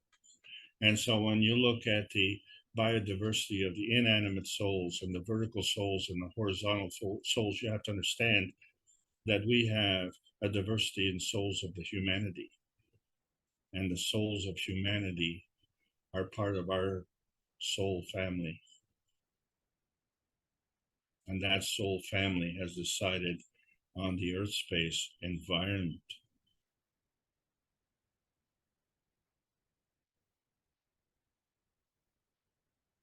The soul family of the souls of humanity are intimately related. And one feeds and one feeds back.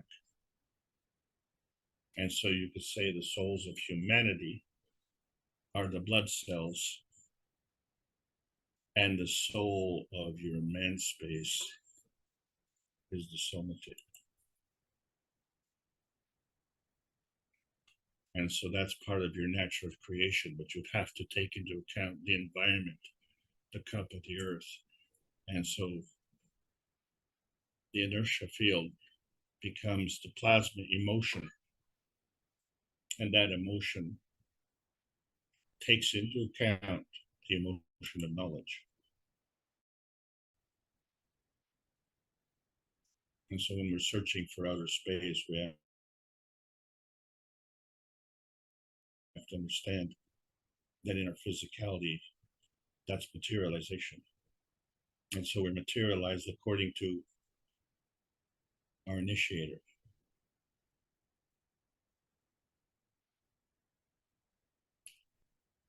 And how we progress is based on our environment and how we adapt to that environment. And that environment changes us because things happen. So are we able to return? Well, if we're able to leave, then we can return. And since we've already arrived, that means we left somewhere.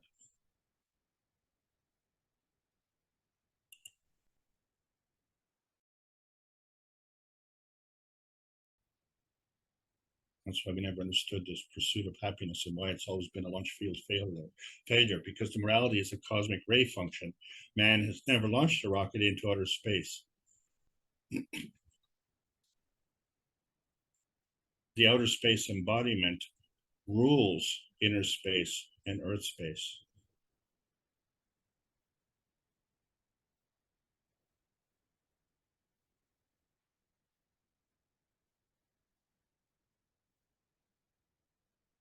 The outer space embodiment rules inner space and earth space.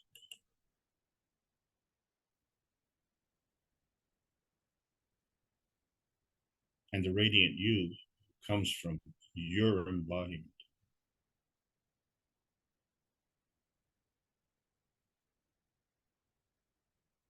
You are the radiance initiator. And the proof of concept is that you were born from this radiance and you preferred earth space, and you had a sentimentality to choose that over Mars space or any other space. And you were born using the outer space system. And so the environment was the inner space of earth space, and you were manifest from the inner space of your man space. And the combination of those was simply irresistible, and that's why you're here. You come here for no reason. You came along the plasma highway, and you came to a place, and outer space is not a place. Outer space is a relationship between you and your radiance. Outer space is a method of energy transfer. Energy is always in motion. And a cosmic ray map shows you how to navigate. And there's no speed limit.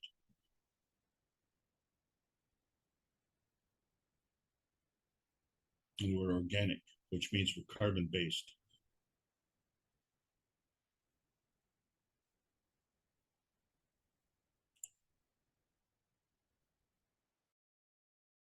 When you go down the plasma highway, we may transport ourselves on Earth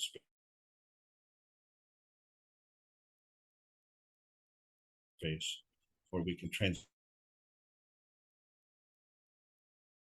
into outer space. That connection is emotion of love. But that, so love is not an emotion, love is energy in motion. You say it's simply irresistible. It's part of the dynamic soul initiator. And which soul? All the souls. Souls of creators, souls of the earth, souls of the family of humanity, souls of man, souls of the body, and souls of the cells. They're all part of this simply irresistible lust for life.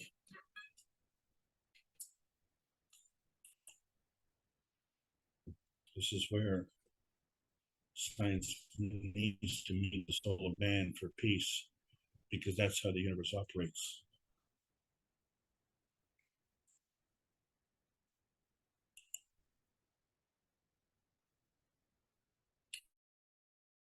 And when we look at the excitable visitors, why are they excitable? I thought we were the inferior race. That's what I was told. But the only way that we can go into outer space is if we incorporate morality, the morality of the universe, the ethos of the universe. Well, if these excitable visitors want to come here, they're coming on the same morality express, aren't they?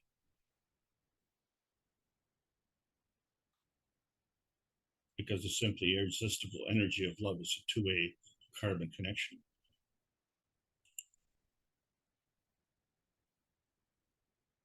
So we want to cross this peace bridge. This peace bridge is magnetically stable. The peace connection to the plasma outer space highway is in a vacuum condition, but the morality is embodied in the gravitationally stable condition. That's how we cross this peace bridge. Our inner space has to be gravitationally stable. And we have to clearly know the direction that we're going into, because where we came from was peaceful and stable and prosperous.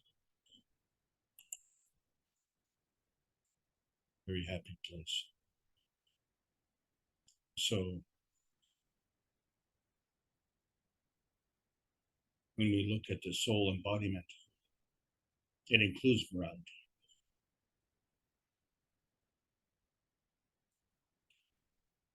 That's been the problem. You can't go immorally. The soul morality is part of the embodiment, fundamental to the advancement of science, fundamental to the advancement of humanity, and fundamental to the peace. The earth already knows it. The peace stone is part of the inner space stone. It's part of the emotional transmutation of the earth space, and has the emotional embodiment of peace and love. And all of these fields are overlapping.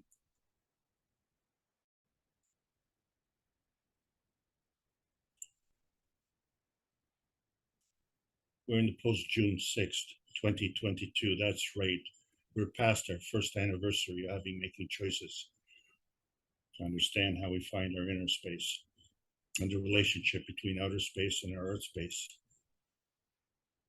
So we have to detach these emotions that we have and connect to this radiance inertia that comes from the combination of the men's space's point of view and the soul space point of view, because the soul space point of view carries the emotion of knowledge, and that is a simply irresistible energy of love. So this energy of motion is represented by all of these things, and all of these things are the same. The PM text, the charges, the light, the cosmic rays, the emotion of knowledge, dreams, intentions, the interaction of two plasmatic field forces all spiced with the essence of the individual and a thing called love. It's all part of the art of giving. And so at the end of this month, at the end of this week, we will be elevating the soul of the abusers and understand that as abused, we were children, and as abusers, we are adults.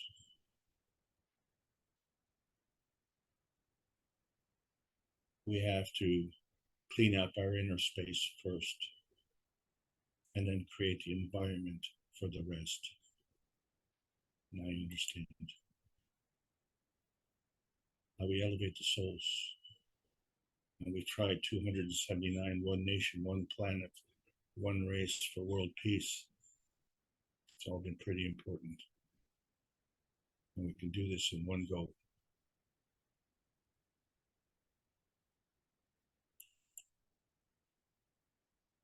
This is the Keshe Foundation Spaceship Institute, teaching on plasma science, calling all artificial Earth space sweethearts. The initiator is unlimited and transmutes your soul growth. There's a world peace treaty. Sign it. Sign it with your heart. Sign it with the soul. Sign it with the pen, but mean it when you sign it. Because the dilution of emotion allows the fields of life choices free from boundaries or abuse. And the ethos maps your position, and the universal community is your travel guide. Speed of love manifests and determines your inner space emotional constructs. The earthbound soul family needs to go through a gravitational transformation, enhancing the physical and emotional vitality. This is the way it was originally submitted in the emotion of knowledge, which is embodied in the transmutation connection and connects equally to the universal cosmic rays freedom, this freedom broadcast of inner space. The embodiment of the cosmic rays travels along the plasma outer space highway, and life is simply irresistible. The plasma science needs to continue to be delivered in exchange for peace on Earth. So welcome to the outer space age. And not only is this the end of the lesson, this is the end of the advanced outer space series. And I really hope you enjoyed the trip, and thank you so much for allowing me to present. Very nice, Alex, and we do appreciate your presenting here. Although you're heaping on quite a bit as well as Mr. Keshe, and sometimes I have you heard of Will Robinson? There was a program, Lost in Space. We don't want to get there, but there is so much, as Mr. Keshe said, everything has to be considered.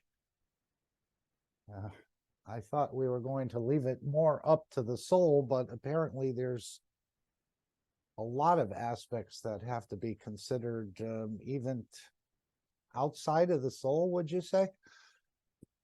Gosh. No, the soul embodies it all outside of our physicality, because we're so physical bound. We have to realize that we have to take more into account. We have to be more skillful. That's what it boils down to. We have to accept that we were born. We have to accept there are things that we don't know.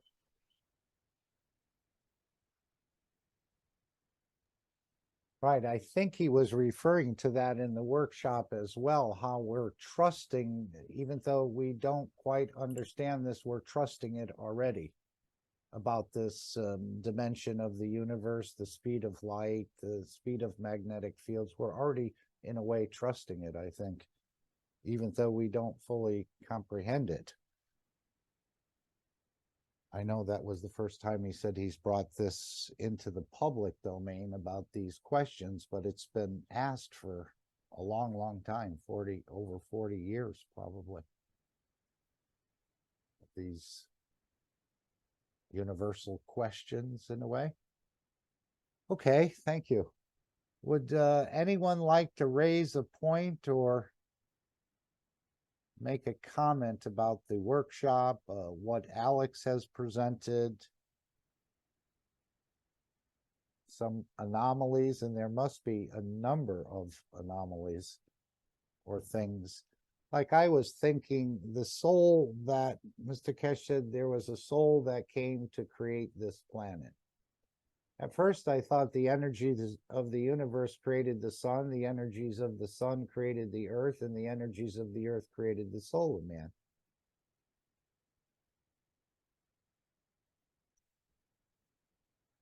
But that soul that came here, that does not mean it looked like a human being before it arrived here.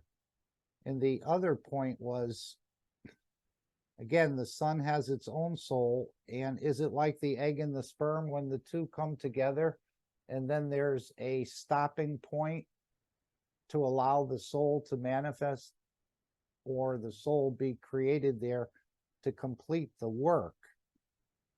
So I'm just having a little bit of confusion about all this. But just go ahead. Go ahead.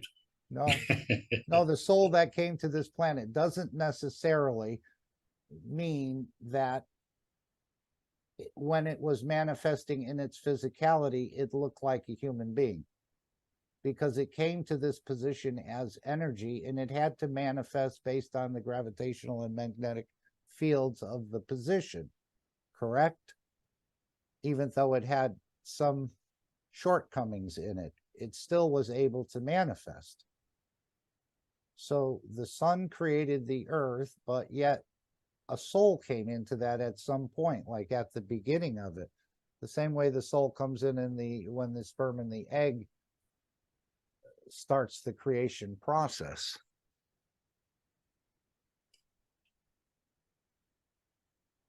So the soul would have to be part of the universal of the humanity family. Why would it have to be? If you go to another place, you don't have to manifest the way almost impossible to manifest the way you manifest here, unless you have a position, as he said, where we can detect that souls of this planet created something and we can go there and feel at home. Okay, let's take one at a time. Let's unpack this. Yes. The environment plays the factor. The inertia and the gravity. Yeah, but the inertia is a product of your Maggrav condition and the Earth space Maggrav condition. Okay, the gravity and the environment. Right. And so the plasmatic manifestation happens regardless. The physical materialization and the conformity of that materialization is based on the environment, which is to say that if you went to a different environment, your conformity would change according to that environment. If you want to maintain the same conformity in a different planet, you have to maintain the same environment. So therefore, you can create that environment in a different location, which most of us right now interpret it as that way. So you get in your car, you leave the Earth environment, and you go to another town, and that town happens to be in the Earth environment. So when you get out of your car, you look exactly the same way as you looked when you got in. But if you were to go to another planet, right, depending on the environment, you won't look the same. But you can't go with a terrestrial car because a terrestrial car is only working in 3 dimensions and can't go into outer space. So the capability of taking the environment with you, or that's the phrase I have to use, taking the environment with you and taking your physicality with you causes this materialization in this new location. And so let's say within the confines of that field, you have your environment, you will be of that conformity. But let's say you decide to step outside of that field. And now you're no longer in that environment, but you're into the outside environment. You're going to have to change. You're going to have to change and adapt. And you know that because when you were in the womb of your mother, you were in a liquid environment. And then when you were born in a different environment, and you had to adapt. So that adaptation process is already part of the emotional knowledge.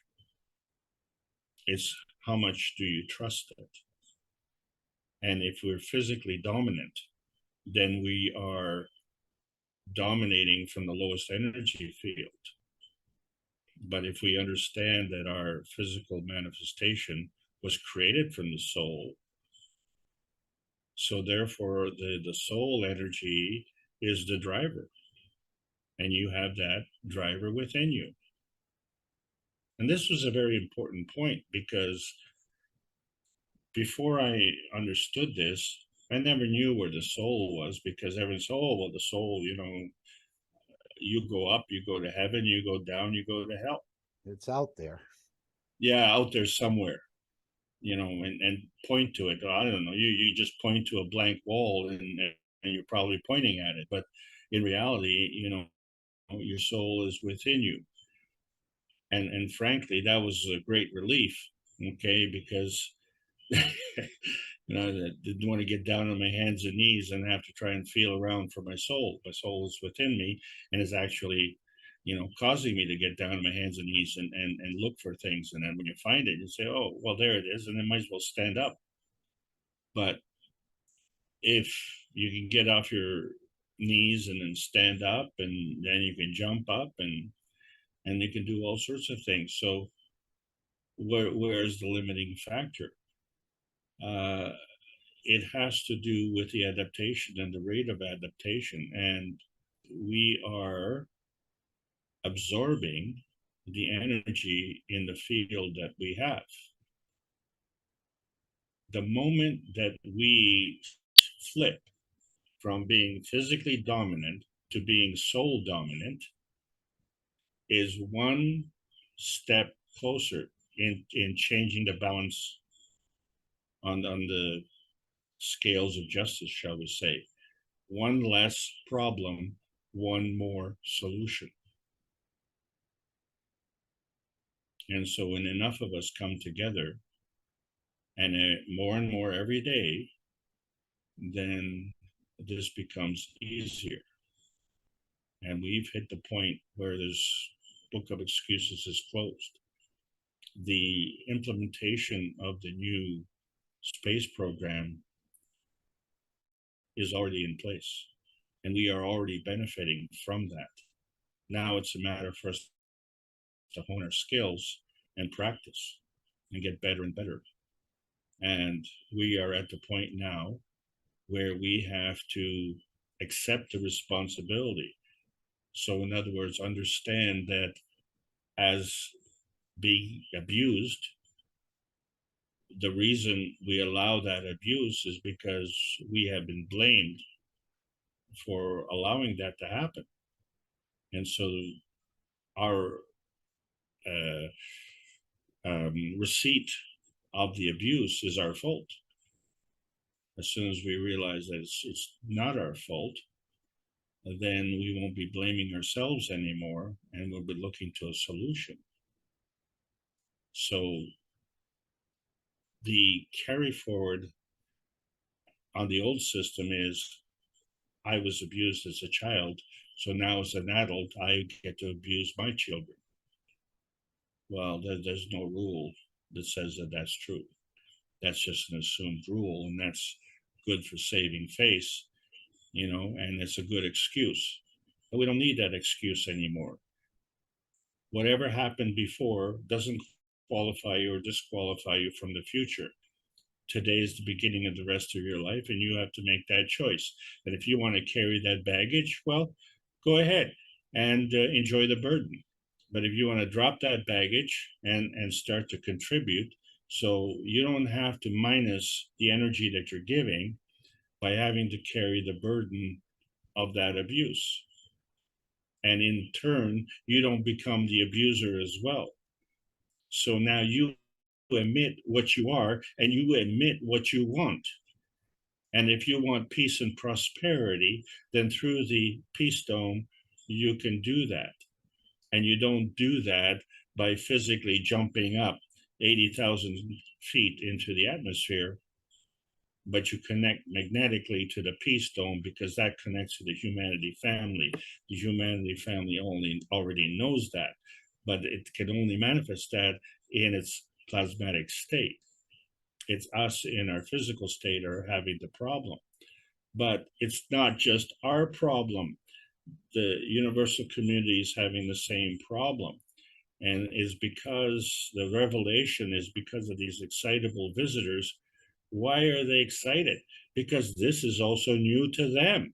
I thought these guys were advanced. Well, you know, the beef that I had is that they were so advanced, how come, you know, they haven't been able to solve man's problems? It's because they haven't been able to solve their own problems either. Okay, so it's not a matter that, you know, we're a superior race or they're a superior race.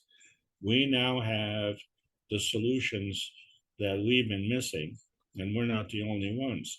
And so when you have a solution and you contribute that solution through the emission of your magnetical force fields, and you do that on behalf of,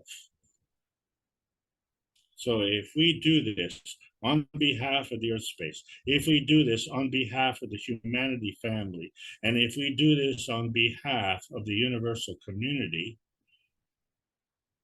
then we enlist the services of a higher power. And as we all collectively come together as a humanity family and do the same thing, now we're talking about orders of magnitude of higher power. And it will change very, very rapidly, because at that point in time, we have created an environment where the soul of the body has an opportunity to open the door and reconnect to the soul, whether it wants to or not. And the higher strength feeds the weaker strength. And since the feeder is you feeding yourself, that is a powerful message. Back to you, Mark. Thank you. No, thank you.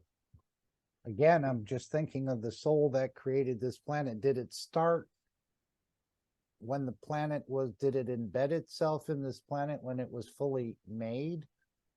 Or did it embed itself at a certain point when this planet was at a very few specks of dust? And No, again, the planet was here first. It can't go nowhere. well, it created itself without a soul, and then a soul just No, came without along the and- soul of man. No, but we're talking about the soul that created this planet came from another point in the universe. Correct. Now, whether that point was a point where people looked like man, or it was another manifestation of a physicality, the soul came here, and we've become the children of that soul. Remember, your true children come out of your soul in the future time. So that soul then created the existence, in a way, the creatures on this planet with the same wrong streak in it. So Because yes, it was in the same sort of condition when it left wherever it left, a nursery for souls or another manifestation it had, but it had that wrong killing streak in it, and that therefore we became that. So that again, go ahead. that wrong streak wasn't manifested by the creator. That was a feedback that came from the result. See, so the first part is that the physicality of the Earth today is not the same as the physicality of the Earth, say, 100,000 years ago. In fact, the physicality of the Earth, oh man, you've opened up a real can of worms Yeah, here. I know. Maybe we Okay. should go on another track. I was thinking, No, how no. did the plants escape this streak of killing, or did they develop into where they are today? Maybe originally they had this streak. That is this thorn that he's talking about, right? The thorn in the nursery is this propensity to kill and destroy. This is what has to be taken out of all the problems in the universe. Yes, but okay. The deficiency wasn't given. The environment allowing the possibility of the deficiency was given. But, you know, you can walk, say, on the beach. That doesn't mean that you'll walk in the water. Okay, the water will be next to you on the beach, but you don't have to walk in the water. There's no rule that says you have to walk in the water. Well, the water's there, but you don't have to walk in the water. So there's no reason for man to kill. Just because it was possible to kill it, man took that opportunity. And as a result of taking that opportunity, he created this desire to want for things. So, you know, if you were convinced that you needed food to eat, then the one who had more food was the one who was, shall we say, healthier. And because of the belief system that was inherent in that, then those who didn't have enough food, well, they became hungry, and then of course they became deficient, but because they were drawing energy from that lack of food. So what I'm saying is that the Earth wasn't created where you had to create the lack. It was the way we drew the energy. We drew it from the physicality where we were born from the universal energy. Okay, are we okay with that point, Mark?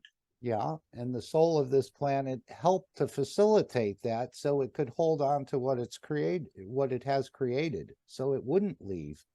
Almost like you don't want your children to leave home and to get their own home and to get married and to continue on. So, well, that's an interesting point you yeah. brought up as well. But if we could discuss that under separate cover, what I would like to say that's more relevant to what we're talking about today, and this has to do with the creation of the somatid. The somatid comes from within the blood cell. So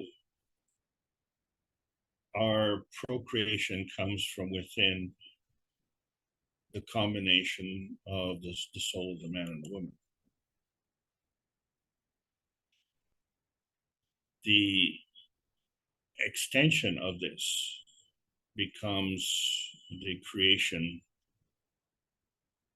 and let's go to this picture right here, if I may. See if I can get it.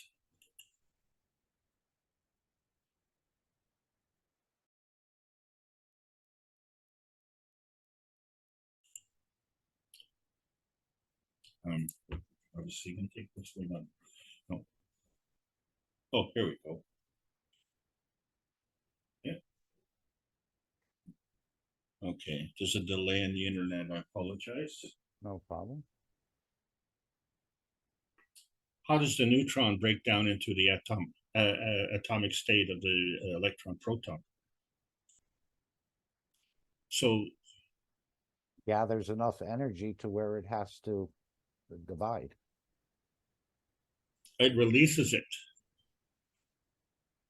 The radiance comes from the magnetical gravitational interaction of the field forces driven by the soul of the neutron.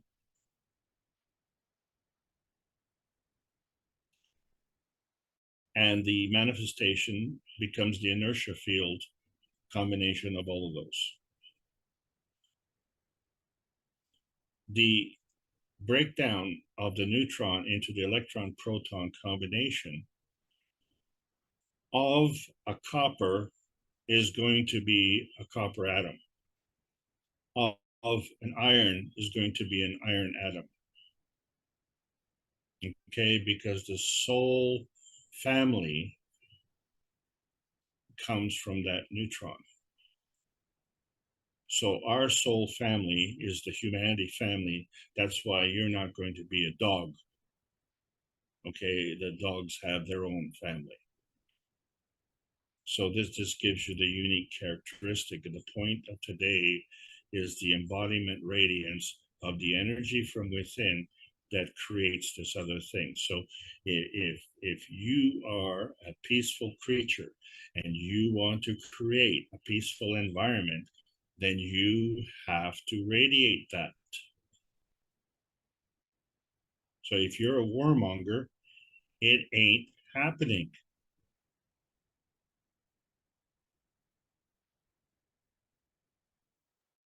And that's That part energy of doesn't happen. that's part of the elevation of the soul, to prevent that, an aspect of this new remodeling project, or one that's been going on for a long time. The thing is, the soul is already elevated. It's a matter for the physicality and the soul of the body to connect to the soul. The soul already knows this, and the soul doesn't stop doing that. Just because you stop doing it doesn't mean the soul stops doing it. You see the point? So for instance, if we want to go into outer space and you know, you want to look at this anomaly that you're seeing in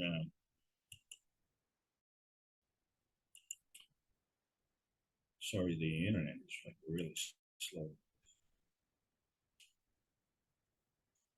One moment here. So you want to go here. So you say, well, how does the space shuttle come out of the mothership? And you're trying to figure out the magnetical gravitational relationship of the soul of the mothership, forgetting to take into account the environment.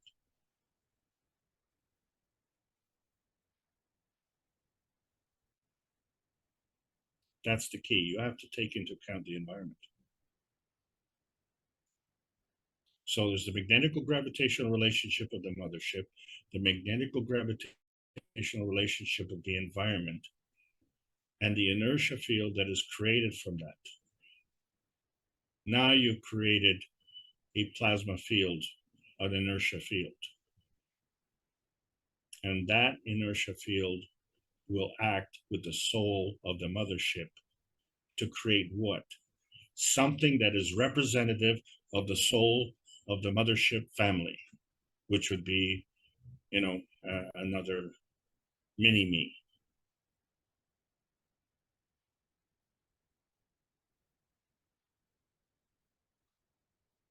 I thought since the mothership was in physicality, it'd probably just go out the door or something. It's not in the dimension of energy, is it? They're still traveling with the physicality. So you mean like a birth like we have here? Yeah, but the thing is that if you were to take a stop motion of how this smaller spaceship came from the mothership, you would not see a continuous motion of that physicality. It would suddenly manifest. You wouldn't see it coming out. There's no door. There's no door to come out.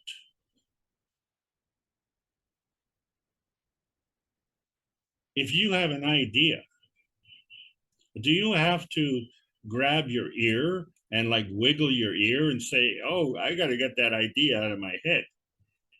Is that how you do it? Or does the idea get projected? Yeah. And so at some point in time, away from the magnetosphere of this sphere, this spacecraft, is a transition layer from one energy field to another energy field. And you can see this, for instance, in the rings of Saturn, where you have rings that you can see. And the definition of these rings is made by the gap between the rings. If it wasn't for the gap, you couldn't say that one ring was one ring and another ring was another ring. Without that gap, you'd say there was only one ring. You put that gap in, now you've got two rings. So if you have two rings with a gap, why? And so you find that the field that inertia field of the first ring is different from the inertia field of the second ring. So which ring was created first? Now, if you look at the sun, say the mothership is the sun.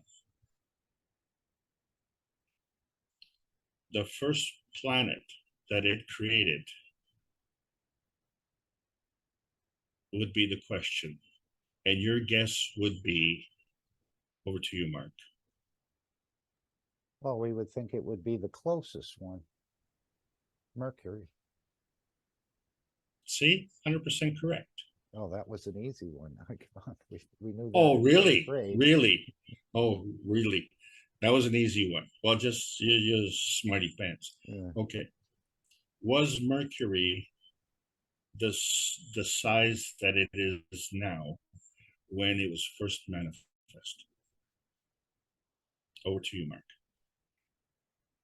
I would have to say no. It's added plenty of material on it from whatever it absorbed from space. Or perhaps. And if it's added, yeah. And if it's added more material, does that make it more magnetic or more gravitational?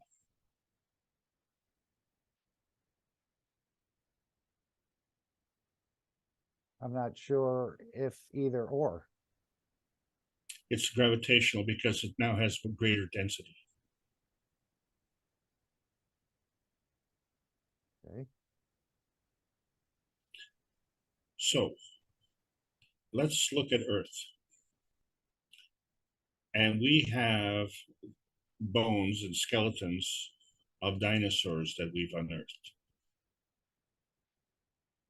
And we've applied a guess on how old they are.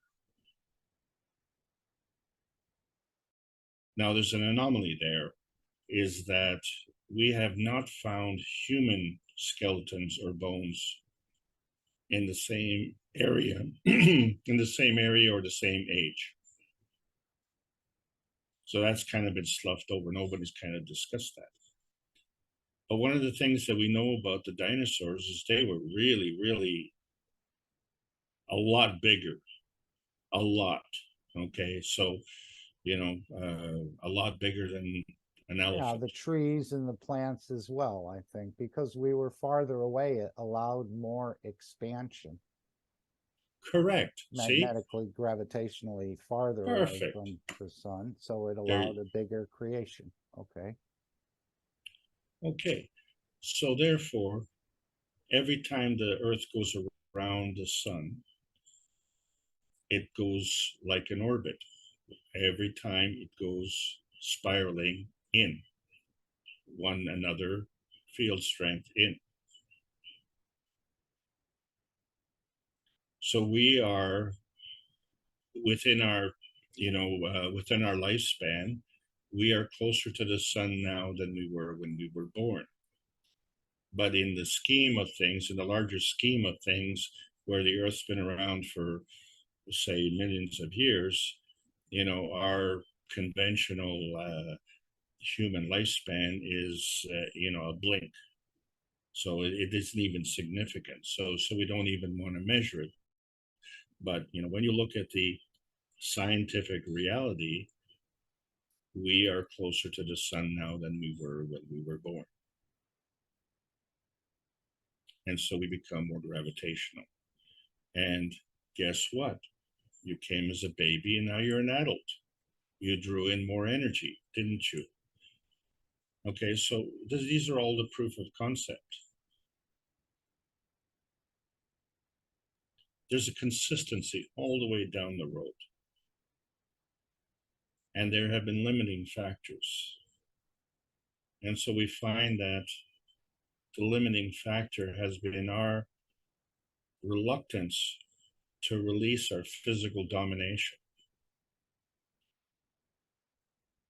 And the physical domination of the humanity family did not come from the humanity family. And you know that because of the way you were born.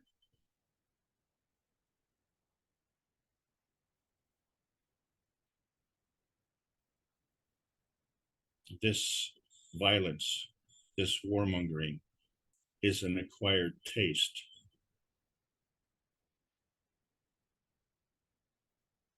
We acquired it not only from the interaction of our environment, but the interaction of a warmongering soul.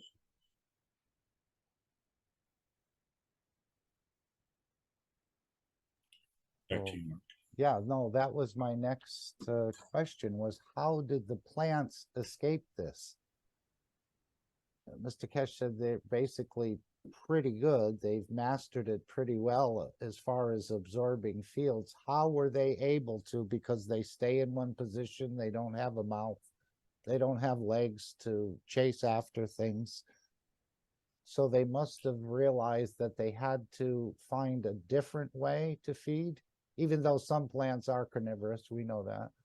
But it seems like they have reached this in this existence here of not killing. And if they run out of food or anything, they just shrivel and die in their place. They don't take another entity, it seems, to sustain their own for the most part.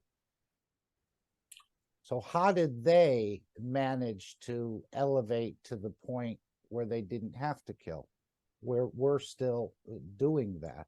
And Mr. Kesh said we do have a lot to learn from the plants, but they're not talking since they don't have a mouth. We'll have to connect with them on the soul level to understand more. I know we have the capability to do exactly the same, but we haven't been able to reach it so far. But they've been doing it for millions or billions of years. So their preservation is based on their seed travels successfully farther than the field reference of the predator. But sometimes a predator will eat the seed and travel further and then deposit that seed somewhere else complete with fertilizer. So it's an interesting way that they adapt. But fundamentally, plants only have, and I'm talking about the majority, have a defense mechanism. So either, let's say, if an animal comes to feed on the plants will secrete a tannin. So the animal has to move to another location. And it has to move a certain range because the plants can communicate to each other. So you find that the plant that got eaten will secrete this chemical and will communicate to a neighboring plant who will also secrete that chemical, whether or not it's being nibbled on or not, because it's within that field reference and it knows it's being threatened. So it puts on a self-defense posture. Then the other way, with the change of seasons, the plants forgive or give up their physicality, but they don't give up the soul of the plant and the soul of the body of the plant, because they come back the following year. And then the question is, well, how do they know to do this? And the reason is because they're in communication with the soul of the earth. So they've already mastered this. So the point I'm trying to make is the plants are not coming in with the warmongering capabilities. The fact that we have additional capabilities where we can move, where we can manipulate things with our hands, right? And we can do all sorts of engineering and construction doesn't mean that we have to be warmongering. Okay, so it's like saying, well, a car is a people killer. Well, a car was originally designed as a transportation vehicle. The car itself and the design of the car is not a people killer, it's a driver.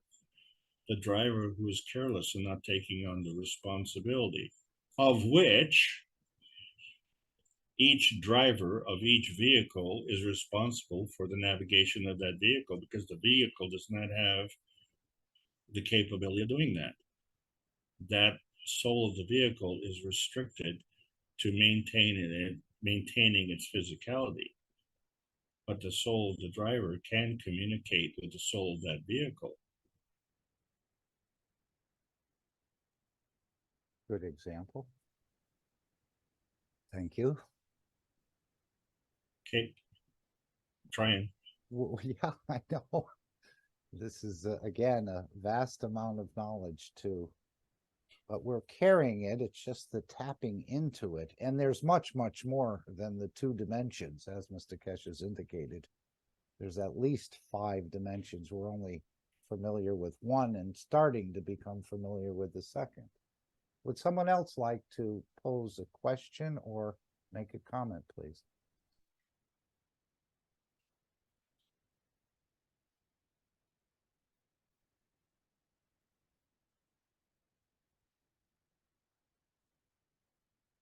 You know, Alex, Mr. Kesha always says we go for the bigger and the stronger, where he goes for the smaller and the weaker.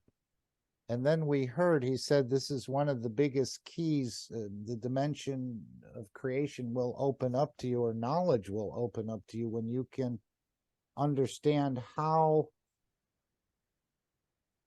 the weaker can control the stronger. And maybe this is what he's getting to with this soul of physicality and the soul of the man. We know the soul of physicality is weaker, but he's trying to put that soul of physicality in the position of the soul of the man, as I understand it, to where you decide where you're going to go and what you're going to do. But this concept that the weaker can control the stronger, he said somehow this would open up knowledge to you. And just was asking if you'd like to comment on that. Well, again, referring to this picture where we have the small craft coming from the mothership created the smaller craft. So everything that the small craft has, it derived it from the mothership. But just looking at the picture, you would say, obviously, the mothership is in charge or is controlling the smaller one. But here we're saying almost like the child having a tantrum, controlling the parents. We know the parents are stronger, but when the child goes into crying or something else, it seems like it can control the stronger. So what is this point that he's trying to help us to understand? Again, is it the soul of physicality in the place of the soul of the man? Well, yes, it's when the soul of the physicality wants to tell the soul of the man to shut up. The emotion of knowledge is conveyed from the mothership to the craft. And so the smaller craft has everything that it needs. And then if it needs more, it can draw it from the mothership, because the mothership wants to preserve the craft.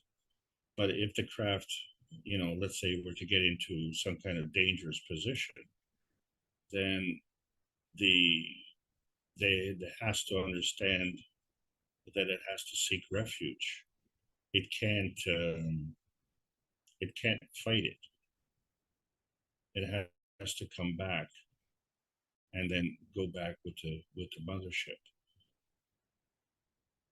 And in order to do that, it has to navigate back to the mothership. So the mothership has to communicate with it lovingly.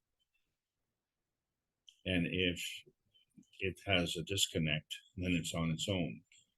And so the mothership then has to trust. And this is the problem. We don't trust. So if the craft then becomes into danger and it is disconnected, it has to find its way back. And the way it can find its way back is not in a physical map. It has to communicate on a plasmatic level. It has to trust its own guidance. So, you know, when you're driving on a road and you're lost, you know, how do you find your way out of it? You start to draw on cues and clues. You start to draw on your knowledge. And that knowledge came from, you know, the mothership, if you will. So you have to navigate that way. And this is the thing. We haven't practiced the skills of navigation, you know, fully or often enough. We've all practiced it to a certain extent because we've gotten where we are. We're here today. We got here. We all navigated our way today. Some, you know, had a better trip than others, but we're all here. But that doesn't mean tomorrow, you know, that's going to be the same. But what we are trying to do is not just look after our own navigation, because what's the purpose? So the mothership is part of another family, and we are part of that family as well. So when you look at your community, your neighbor is part of the community. So you can't say, well, I'm okay, but you know, they've got terminal cancer. Well, they're part of your community. So there's terminal cancer within your community. So the care and the compassion has to be for your neighbor. Now, if the neighbor is disconnected, well, that would kind of explain why the cancer is there. And so you can offer, okay, you can offer a solution. But if they don't want to take that solution, then what do? You say, well, you know what? I'm going to jump in your backyard and I'm going to give you the solution and you're going to like it. Well, that's warmongering. And so that's not going to work. So you have to appeal on a soul basis. And that soul basis is not something that you can see in its physicality. That is something that travels through not only the peace dome of the earth, but the peace dome that's your peace dome, because that peace dome is created from what you emit. And so what I'm saying, the mothership has a dome around it. And it is in that dome that it creates what it wants to emit. And once you pass through that dome, now there's the possibility of physical manifestation. It looks like everything is going to have to be reconsidered or recalculated. It's not only the cosmology. Apparently, all this has offshoots into every area, probably of the medical and science. And he said he'd be opening up more areas of how this knowledge is connected, or it's going to have to be corrected. Some of these other knowledges, which will give us more understanding and deeper ability. He said it would apply to nuclear plants. It would apply to getting more things out of the Maghreb and so on. So where do we start with these calculations? Apparently the current ones are wrong, or do we accept them and try to work through that? I know he's talking about the dimension of the universe, the age, the speed of the light, the speed of the magnetic fields. There's a lot here. And how do we know if we're off on the right foot or we've made another miscalculation or another assumption? Okay, well, you don't have to be a rocket scientist. You don't have to be a rocket scientist to be moral. Okay, it helps being a rocket scientist if you understand how it functions. Okay, so this is why when I got first introduced to this subject, I said, well, I'm not interested, you know, in all this other stuff. I just want to get my health back. Well, the health is absolutely integral to understanding science. So I was forced to learn science because it was part of the reason that I wanted to learn. But I didn't get a chance to decide what I wanted to learn. I thought, well, this is what I want. That's a subject that I want. Don't tell me anything else. I want to know about that. But, you know, all of life operates by the same rules. So, you know, as you start to learn this thing, and then you say, well, if I were to take these rules and say apply it to my marriage, or if I were to take these rules and apply it to my business practices, or if I were to take these rules and apply it to, say, a poker game, which is why I don't play poker anymore, because supposedly I was playing poker with my friends in a game where you have no friends. You know, I don't even know how I got into that bind. That was the stupidest thing I ever did. But you know, it's part of the thing about being a teenager, and I guess, you know, growing up in this world. So when you're playing a game where you have to lie and be deceitful, what are you practicing? You're practicing some of the most disgusting habits that humans have. So if you want to be loving and giving, but when you say loving and giving, that doesn't mean to become weaker. That doesn't mean to become debilitated. Okay, this is when people start stealing your energy and say, "Hey, wait a second. You know, how come they're stealing my energy?" Well, because you allow it. Well, am I able to stop that? And the answer is yes. You don't have to allow it. And so you analyze your actions and saying, oh, I can see how they're stealing my actions. You know, so you read the news and you get angry and you say, oh, that stupid guy did that stupid thing. Well, right away you're giving that energy. Now we entertain ourselves that way, but you know, if you do this on a regular basis, well, you're going to get depressed. So you want to associate with people that you want to associate with. That sounds like a stupid statement. Yeah. So, you know, if you're in with a band of thieves, you better learn how to be a crook to survive. But, you know, what happens to you if you leave that band of thieves? Who says that you have to carry that morality with you? You know, you worked hard to get away from this band of thieves. Now that you're away from them, do you say, oh, well, now I'm going to create my own band of thieves and, you know, I'm the boss? Well, then, you know, you just fall back into the same trap, don't you? Then you haven't learned anything. And life is for learning. So nothing wrong with making a mistake, nothing wrong with falling down.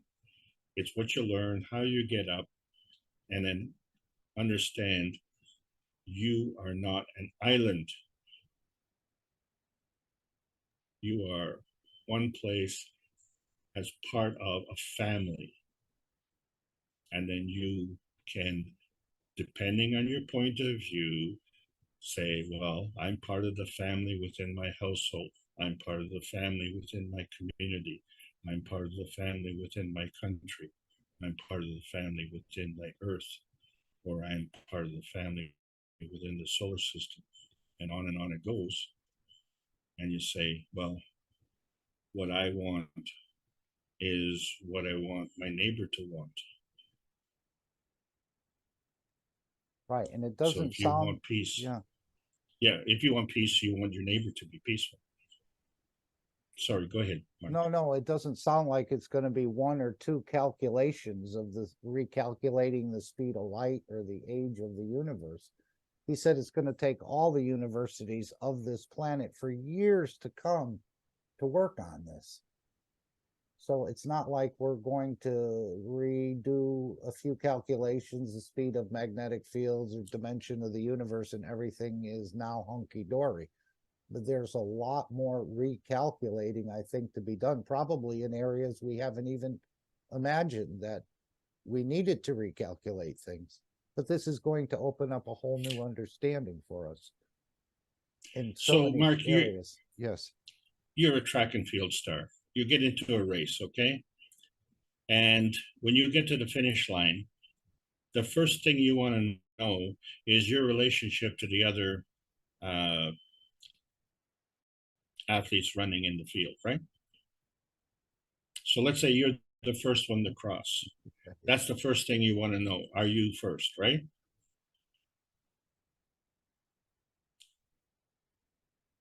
Okay. Can you hear me? Yes. Okay. Yes. Okay. Yes. The second thing you do is you check the time of the race,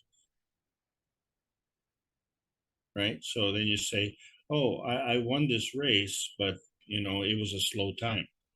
Or I won this race and I set a new world record. Yeah. So now, you know, not only are you a winner, but you know, you are You're an arrogant. elevated arrogant, what? Yeah. Okay. So this is when you talk about measuring things, what difference does it make?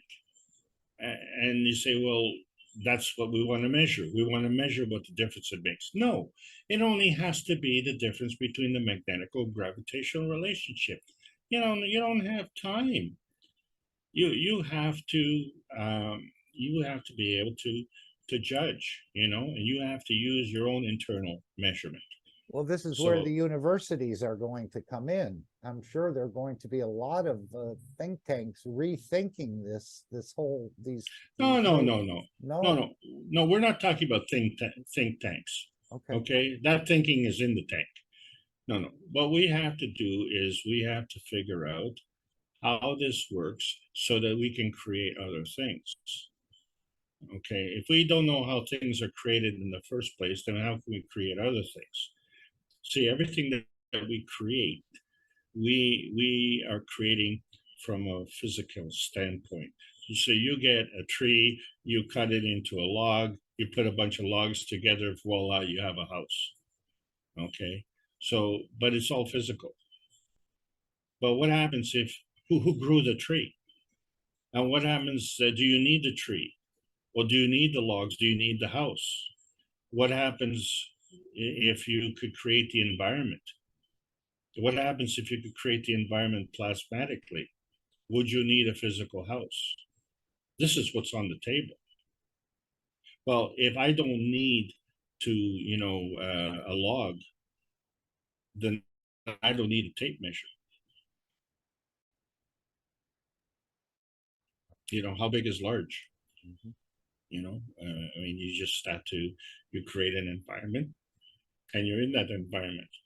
Now, you draw more energy in. You get children. You get visitors. Oh, you need to have a bigger environment. So what do? You extend the boundary. You increase the field strength, don't you? In order to increase the field strength, you have to increase the strength of the rotation. Well, if you have more people inside, you're going to have more energy because each and every one of them is absorbing energy and contributing to the whole project, the whole field on behalf of, and that's the key. So you, let's say this is your field, so you are preserving this field on behalf of all the inhabitants. And so the inhabitants come in and it is their responsibility to add to that. Yes, we are here and we are going to add to the energy, and you can determine that because you ask yourself the question at night, is this place a better place for me having been here today? And if the answer is yes, and it should be yes, then, you know, I would say that's a good day. But if you wake up in the morning and you're looking forward to a great day and you come at the end and it's a lousy day, and you say, well, are you a victim or did you create that? Because you're creating all the time. And that's a hard thing to swallow. Yes. So I had to, yep. I had to swallow that. Yeah. Okay, would someone else like to come in and raise a question perhaps, or make a comment? anything on the last workshop you picked up you'd like to share with us? Maybe something else on the upcoming ambassadors conference, perhaps?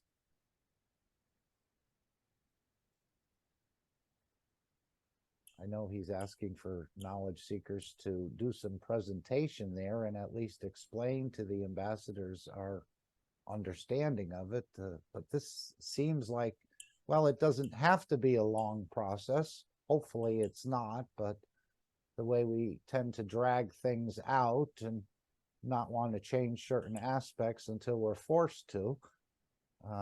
But without the new calculations, again, the space technology, we're going nowhere, apparently. Or we're going somewhere, but it won't be found in the lost and found. It has to be quite precise. So feel free to jump in. The water's fine. The fields are too.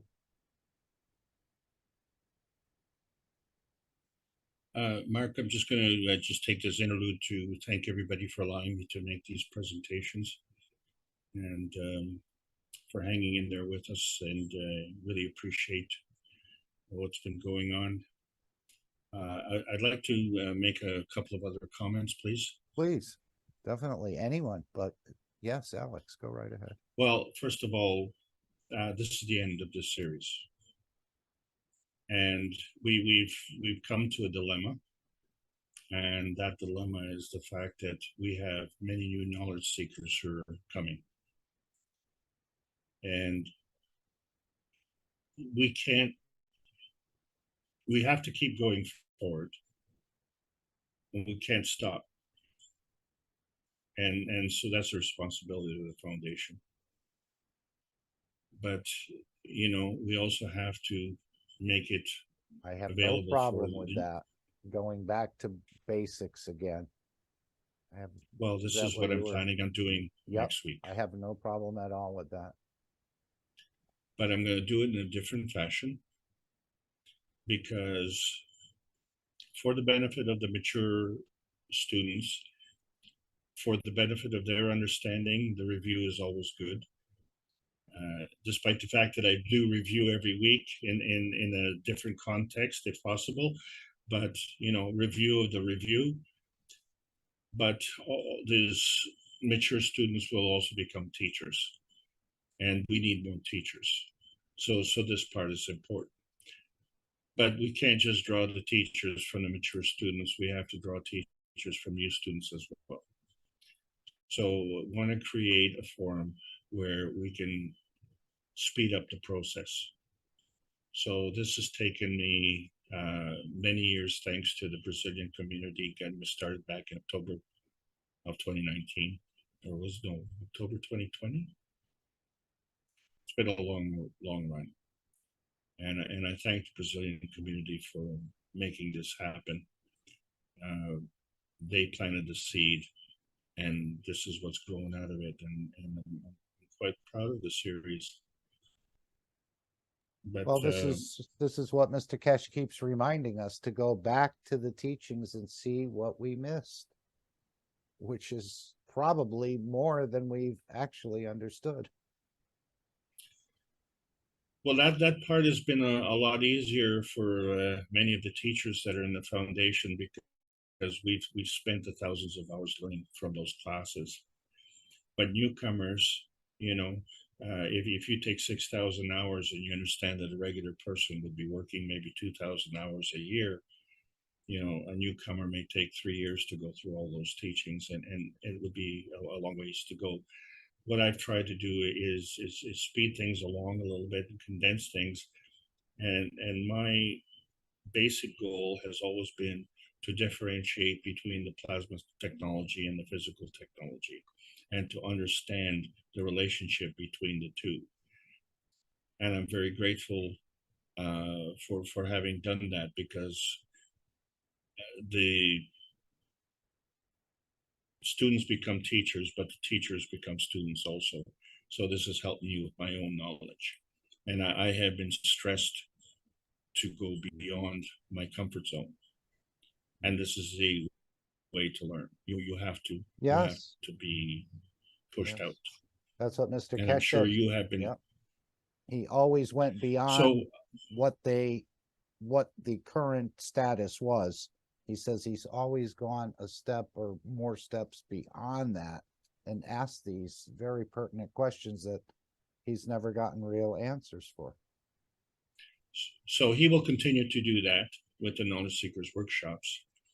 And so that means we are going to have to be kind of a bridge between the newbies and the mature students and the current technology, and create an opportunity where people can navigate their own way at their own speed.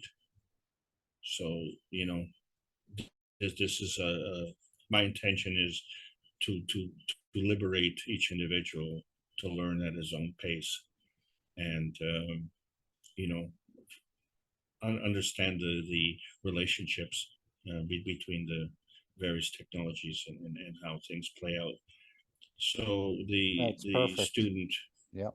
I think that's perfect, Alex. Accommodating everyone. Yeah, that's the goal. Well, I appreciate your comments on that. I've thought about this a lot, because I can't advance. I can't advance past this. What's the point? You know, we have gone as far as we can without implementing the technology, and now we're at the point where we have, you know, coming in October, we have the new meeting. Yeah. And so we understand the time frame. And this is a prelude, he said, to 2024, 2025. So this must be this interim period where, as he said, I put a cat in your pigeon nest or something to sort of stir things up in a way. And this ambassador meeting, and I imagine it will be well attended by the two major nations that are supporting the Kesh Foundation, but there's many others as well. Yeah, well, let's remember, these meetings are for the ones who attend, not for the ones who don't attend. The soul connection operates on a different level, and that's, we're all moving to that new level, and everyone is welcome to participate in that. So this is what we're trying to achieve, and I'm grateful to be in that opportunity, and I'm grateful that you're here with me, and I hope you continue. Yeah. Because when you look at all the knowledge seekers Telegram groups, I think we're one of the smallest ones, and you know, there's over 450 million in North America, Canada, US, and Mexico. And no worries, they'll be coming along. And there'll be so many that we won't be able to handle it. But hopefully we can handle it. Well, we're more skillful. That's the worst I could say. Mm-hmm. Yeah, I think in a way we're kind of set up to go forward with this, with the facility in Arizona and probably a couple facilities in Canada. We'll have to see the way this actually goes out, because there is a plan for Mr. Kesh to teach 25, to teach 2. They will teach 200, and these people will go out and share the knowledge. But I think they'll be well recognized and sought after, because some of this technology will be seen in the public domain, and this will create a huge interest and demand for this knowledge to be opened up to everyone. And plus, with the 20 or 30,000 new products that will be found in the store in the coming years, maybe they don't understand how it works, but they will have the advantages of it working for them, and then it'll get opened up more and more. So there's a whole much larger plan in effect, let's say. And with the new system, with the new soul, Alex, will you be needed to teach this anymore? Not to the new souls. Apparently, they're going to be carrying the full totality and understanding of Mitra and the Creator. well, they won't have to undo all the problems. You know, in many ways, this is one of the things I've been wrestling with, but not to that extent. The thing is, in our education system here in Canada, I was part of the last class that, you know, carried the old system, and in our school, the schools would get paid by the number of students that graduated. But that was changed after I graduated, and that had to do with attendance. So schools were paid on attendance, not by performance. So the teachers weren't, you know, pushed to teach, and the, shall we say, absorption of knowledge was irrelevant. And you know, I've seen that abuse firsthand. So, you know, the most important time in a school was when they took attendance. And then after that, it didn't matter. So, you know, Yes, and I've heard it just the opposite way, where they have a 30% delinquency in certain school districts, and they're not really caring about that. They're just worrying about teaching who's there. But the delinquency rate is quite huge, and there's nobody to get after these young people to get back into school. And of course, they're probably bored with it. Yeah, but you see here, they are pushing, you know, at least to show up for attendance. Shall we say, if class starts at 9 in the morning, you be there at 9 in the morning. What you do at 9:30, well, that's your business. Okay. As long as you say, off as being present. Yeah. Yeah. Oh, present. Yes, thank you. I get paid for a present. My present is the school gets paid. Okay, yeah. And then if there are any students to teach, okay, well, that's fun. But you know, it just changes the whole thing going around. So the problem that I have as a teacher is that a lot of the younger generation is not as knowledgeable in the subjects, you know, that even I had before I learned about this stuff. Okay, so the knowledge that I had, you know, coming into the adulthood was way better than the knowledge that the new generation has coming into adulthood. And I was looking at a discourse on the Jordan Peterson channel, and the students there, you know, they're all university students, so, and they pay money to go to university, right? And what they talked about is, I don't know how to spell this. It's ninniness. I haven't heard of that. Well, it's, you know, like I can take it or leave it, and I generally leave it. You know, I just want to check in to see if you know, the new generation is talking about anything that's significant. And the arguments that they keep rehashing the whole things. So they have the access to the books in the libraries. So their problem really is that they too have to unlearn. But you know, the thing is that I had to unlearn these things as well. But what I found was that when I went into the library, I didn't have enough lifetimes to read all the books. So what I was taught, which books to read. And so how do you do that, you know?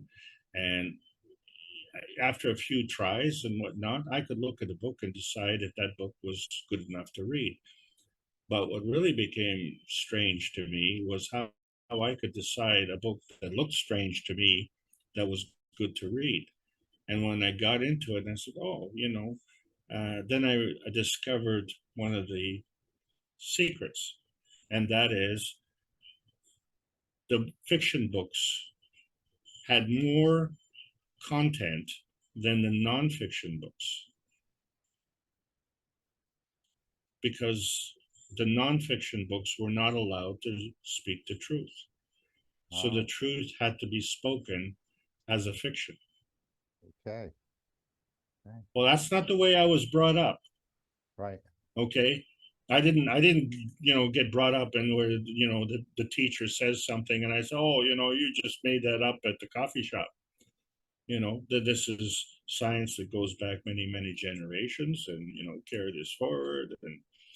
And then I realized that there were scientists who, at the age of 23, discovered something, and that brought prominence to their name and respect, and they carried that forward until the day they died. And between the age of 23 and the day they died, not one single new discovery or contribution to science. They rode that coattail all the way to their death. And I thought, well, that's pathetic. I would have never said that's pathetic because I always had respect. Oh, that's a scientist, because they're in the field where they put themselves as an authority. And I have to respect that because I had no grounds to challenge them. But then when I found out that the speed of light was a limiting factor, not just in terms of knowledge, but in terms of advancement, hey, wait a second. When you have the scientist of the century was a clerk at the patent office, and he beats out the scientist of the century who had over 1,200 patents. And then they named an electric car after him. Holy cow. What an insult. Anyway, I regress. No problem. There's going to be a lot of changes coming. And again, with the new system, with the new soul, I don't think they're going to carry the totality. So there won't be a need for a lot of this. Maybe they will read new books or something, but it doesn't. They will write the new books. Yeah, right. Or they'll be teaching us, perhaps, in a way, because this knowledge is endless. And just because we recalculated the dimension of the universe or the speed of light, there's way more. He said it's going to take all the universities on this planet for years to come to work on. Well, because we've only come to the revelation now that we're flawed.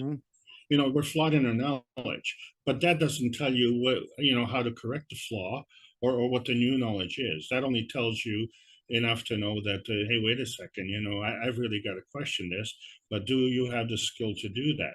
Well, I never thought that I would have the skill to have this conversation with you. But the thing was that I wanted to find out how to get my health back. And I said, well, if you want to understand about health, you have to understand about life. Oh, wait a second, how did that happen? That's not what I wanted. Well, yes, it is, because I was born. Hello. And you were born. So that is what you wanted. You wouldn't have been born here if that isn't what you wanted. That's the reality. So how were you born? You were born with the embodiment of the knowledge and emotion of knowledge, and the emotion of love, and the knowledge of love, and the energy of love. That's what we came here with. And somehow, some way, that has been diminished. Well, there has to be a supplementation. So there has to be an error correction. And in the process of doing that error correction, then what happens once it's corrected? Would we still have the motivation to show up here on Sundays? Well, we have to understand that, well, you have your understanding, I have my understanding. I have to look at the situation and say, I'm not here for the benefit of Alex. I'm benefit here for the people who are listening to what I have to say. And so the responsibility is on me to give a meaningful presentation, something that, they can latch on to and add to. And there may be a need for recalculation. There may be a need for recalculation of the recalculation as well. We may think we got it right the first time and find out later on that there's just a little number or something else that's a little off, and then we're going to have to recalculate again. I'm thinking that this is the way it could go as well. But at least we're on the right track of realizing the flaw in our accepted knowledge, let's say. See, this is a really important point what you just made. You see, because if we overanalyze ourselves, okay, it's called paralysis through analysis. So what happens is you never make a decision. And there's some decisions that you don't want to go there, but sometimes you're caught in a position you have to make a decision, and it may not be the best decision, but it's better than no decision. And then after you make that decision, hopefully you've made a decision to the point where you can get a second chance. Now you've learned something. Now the next decision that you make, if you go and make the same decision with a different set of circumstances, then you're an idiot. But if you take into account what you've learned and apply that to the new circumstance, and you add to your skill level, well, now you're progressing, and that's all we ask. So thank you, Mark. Very good. Appreciate you being here, Alex. I'm sure everyone does. Again, it's a huge knowledge to open up, but the creator is giving a gift here, and this we're going to play the Anew Tomorrow by Lisa, but this gives really a huge overview of the new change that's coming to every creature in the universe. To be able to have this knowledge, everyone becomes equal. All the races, even though there are no races in the universe, we all become equal and have this knowledge to be able to move or transit between the two dimensions. And even the position of galaxies, he said in this video, will change, and universes will change. You turn one atom, as Einstein said, the others turn. And these positions will hold, apparently, for us to be able to keep this ability to move. But this is a big gift from the creator, and he said it's taken a long time to get to this point. So we're very fortunate that we'll be able to share it and move it across the universe, this knowledge. Again, I think there's more to it, but there is a process of going on about the new soul, the new system that's being set up, where all the created things will be able to have this ability of Mitra and the creator, which up to this point, only Mitra and the creator never experienced death. But now it looks like all the different creations will have the same ability without having to go through the mayhem of the soul within the physicality within the soul, and they could never understand the totality. But now with the new system, they'll both be, and you'll hear it, and you've heard it in this video. This is the one Rick played at the beginning of this 491 workshop. So I'm going to play that, and then the final disclaimer, and the meeting will come to an end. Anyone else who would like to add something? Jefferson, please. Hey, hello, Mark. Hello. Glad to hear from you. Oh, it's always around. There's a lot of background noise here. I hope it didn't bother the communication. Hello, everyone. Thank you for your support. Yes. Oh, it's thank you. It's always wonderful to be with all of you in this process. And hello, Alex. I'd like to say something to you and to say thank you very much.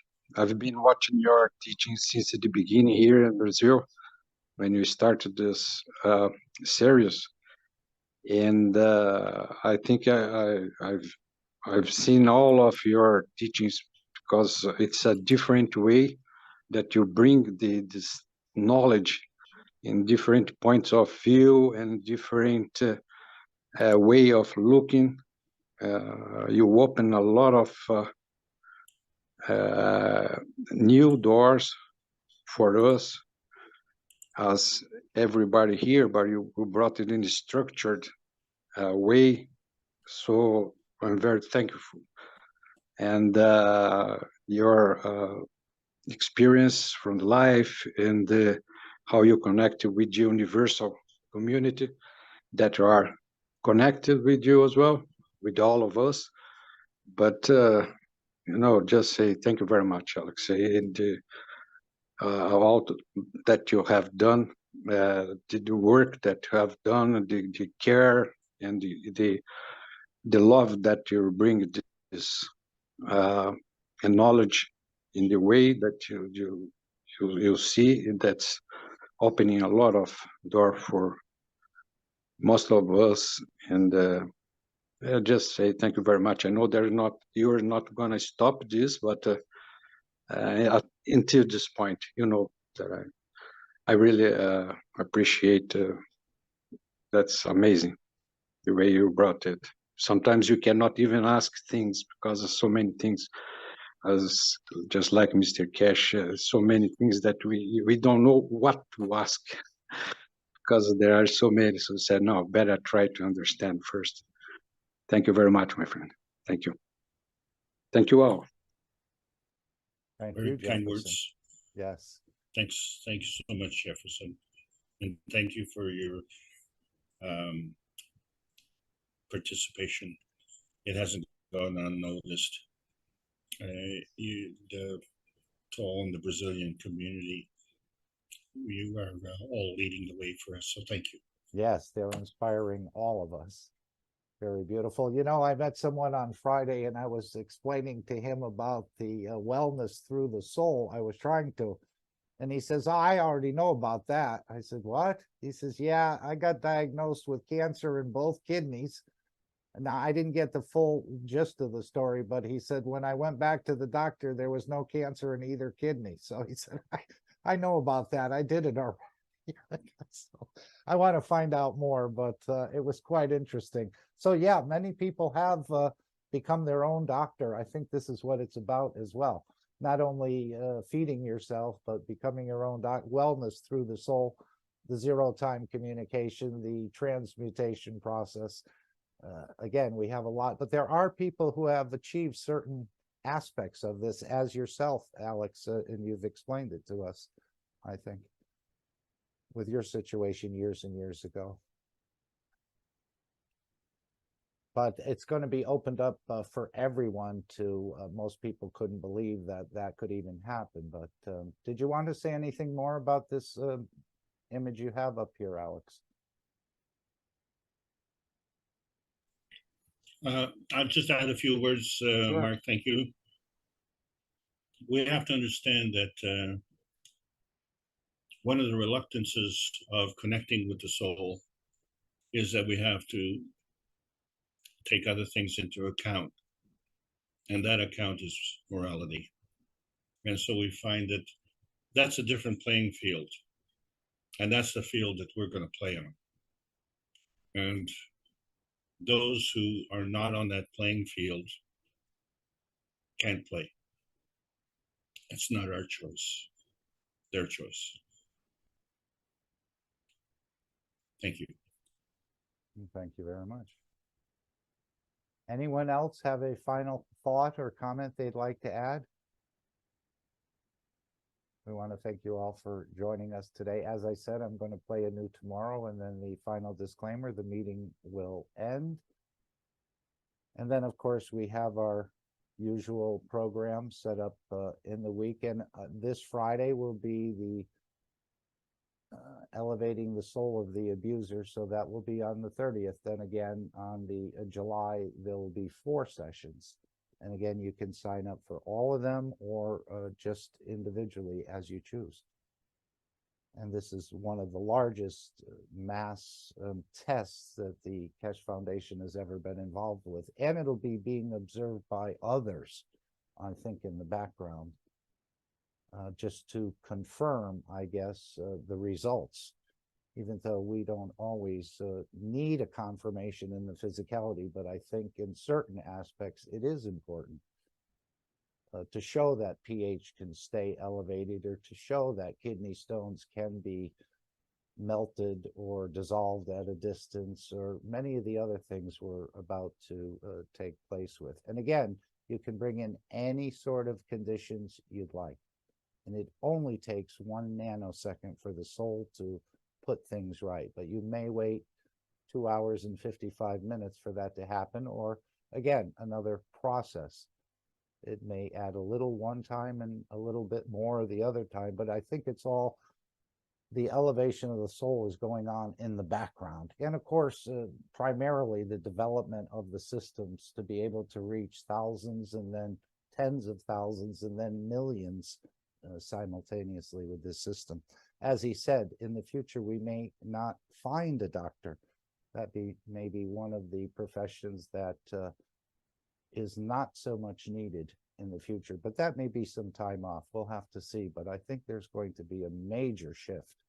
This is what it's coming up to. This is what it's all leading up to, the unveiling and the showing of some of this technology in the public domain.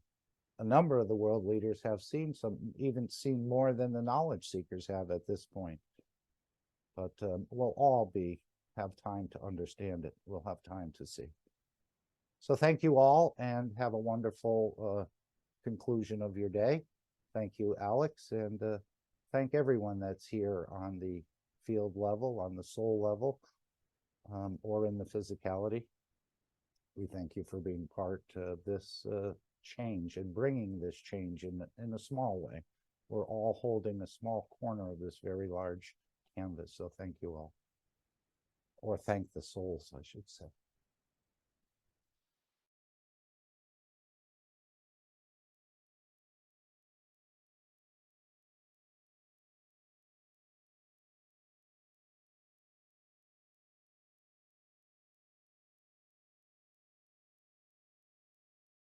And we'll start this off. If it runs into a glitch, we will restart it and then play the disclaimer. But this is the new system that's being set up, and it's taken a long time. We've all heard this, but I'm sure there's parts of this that we're yet to fully understand.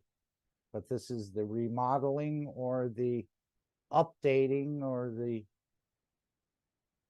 improvement of the creation of the creator. So this is a huge project universe-wide, but this is the aspects of it. And we're going to see many things change. Even the physicality will start to change over the next century and so on, because we get satisfied by the fields of it, as I understand. So thank you all once again.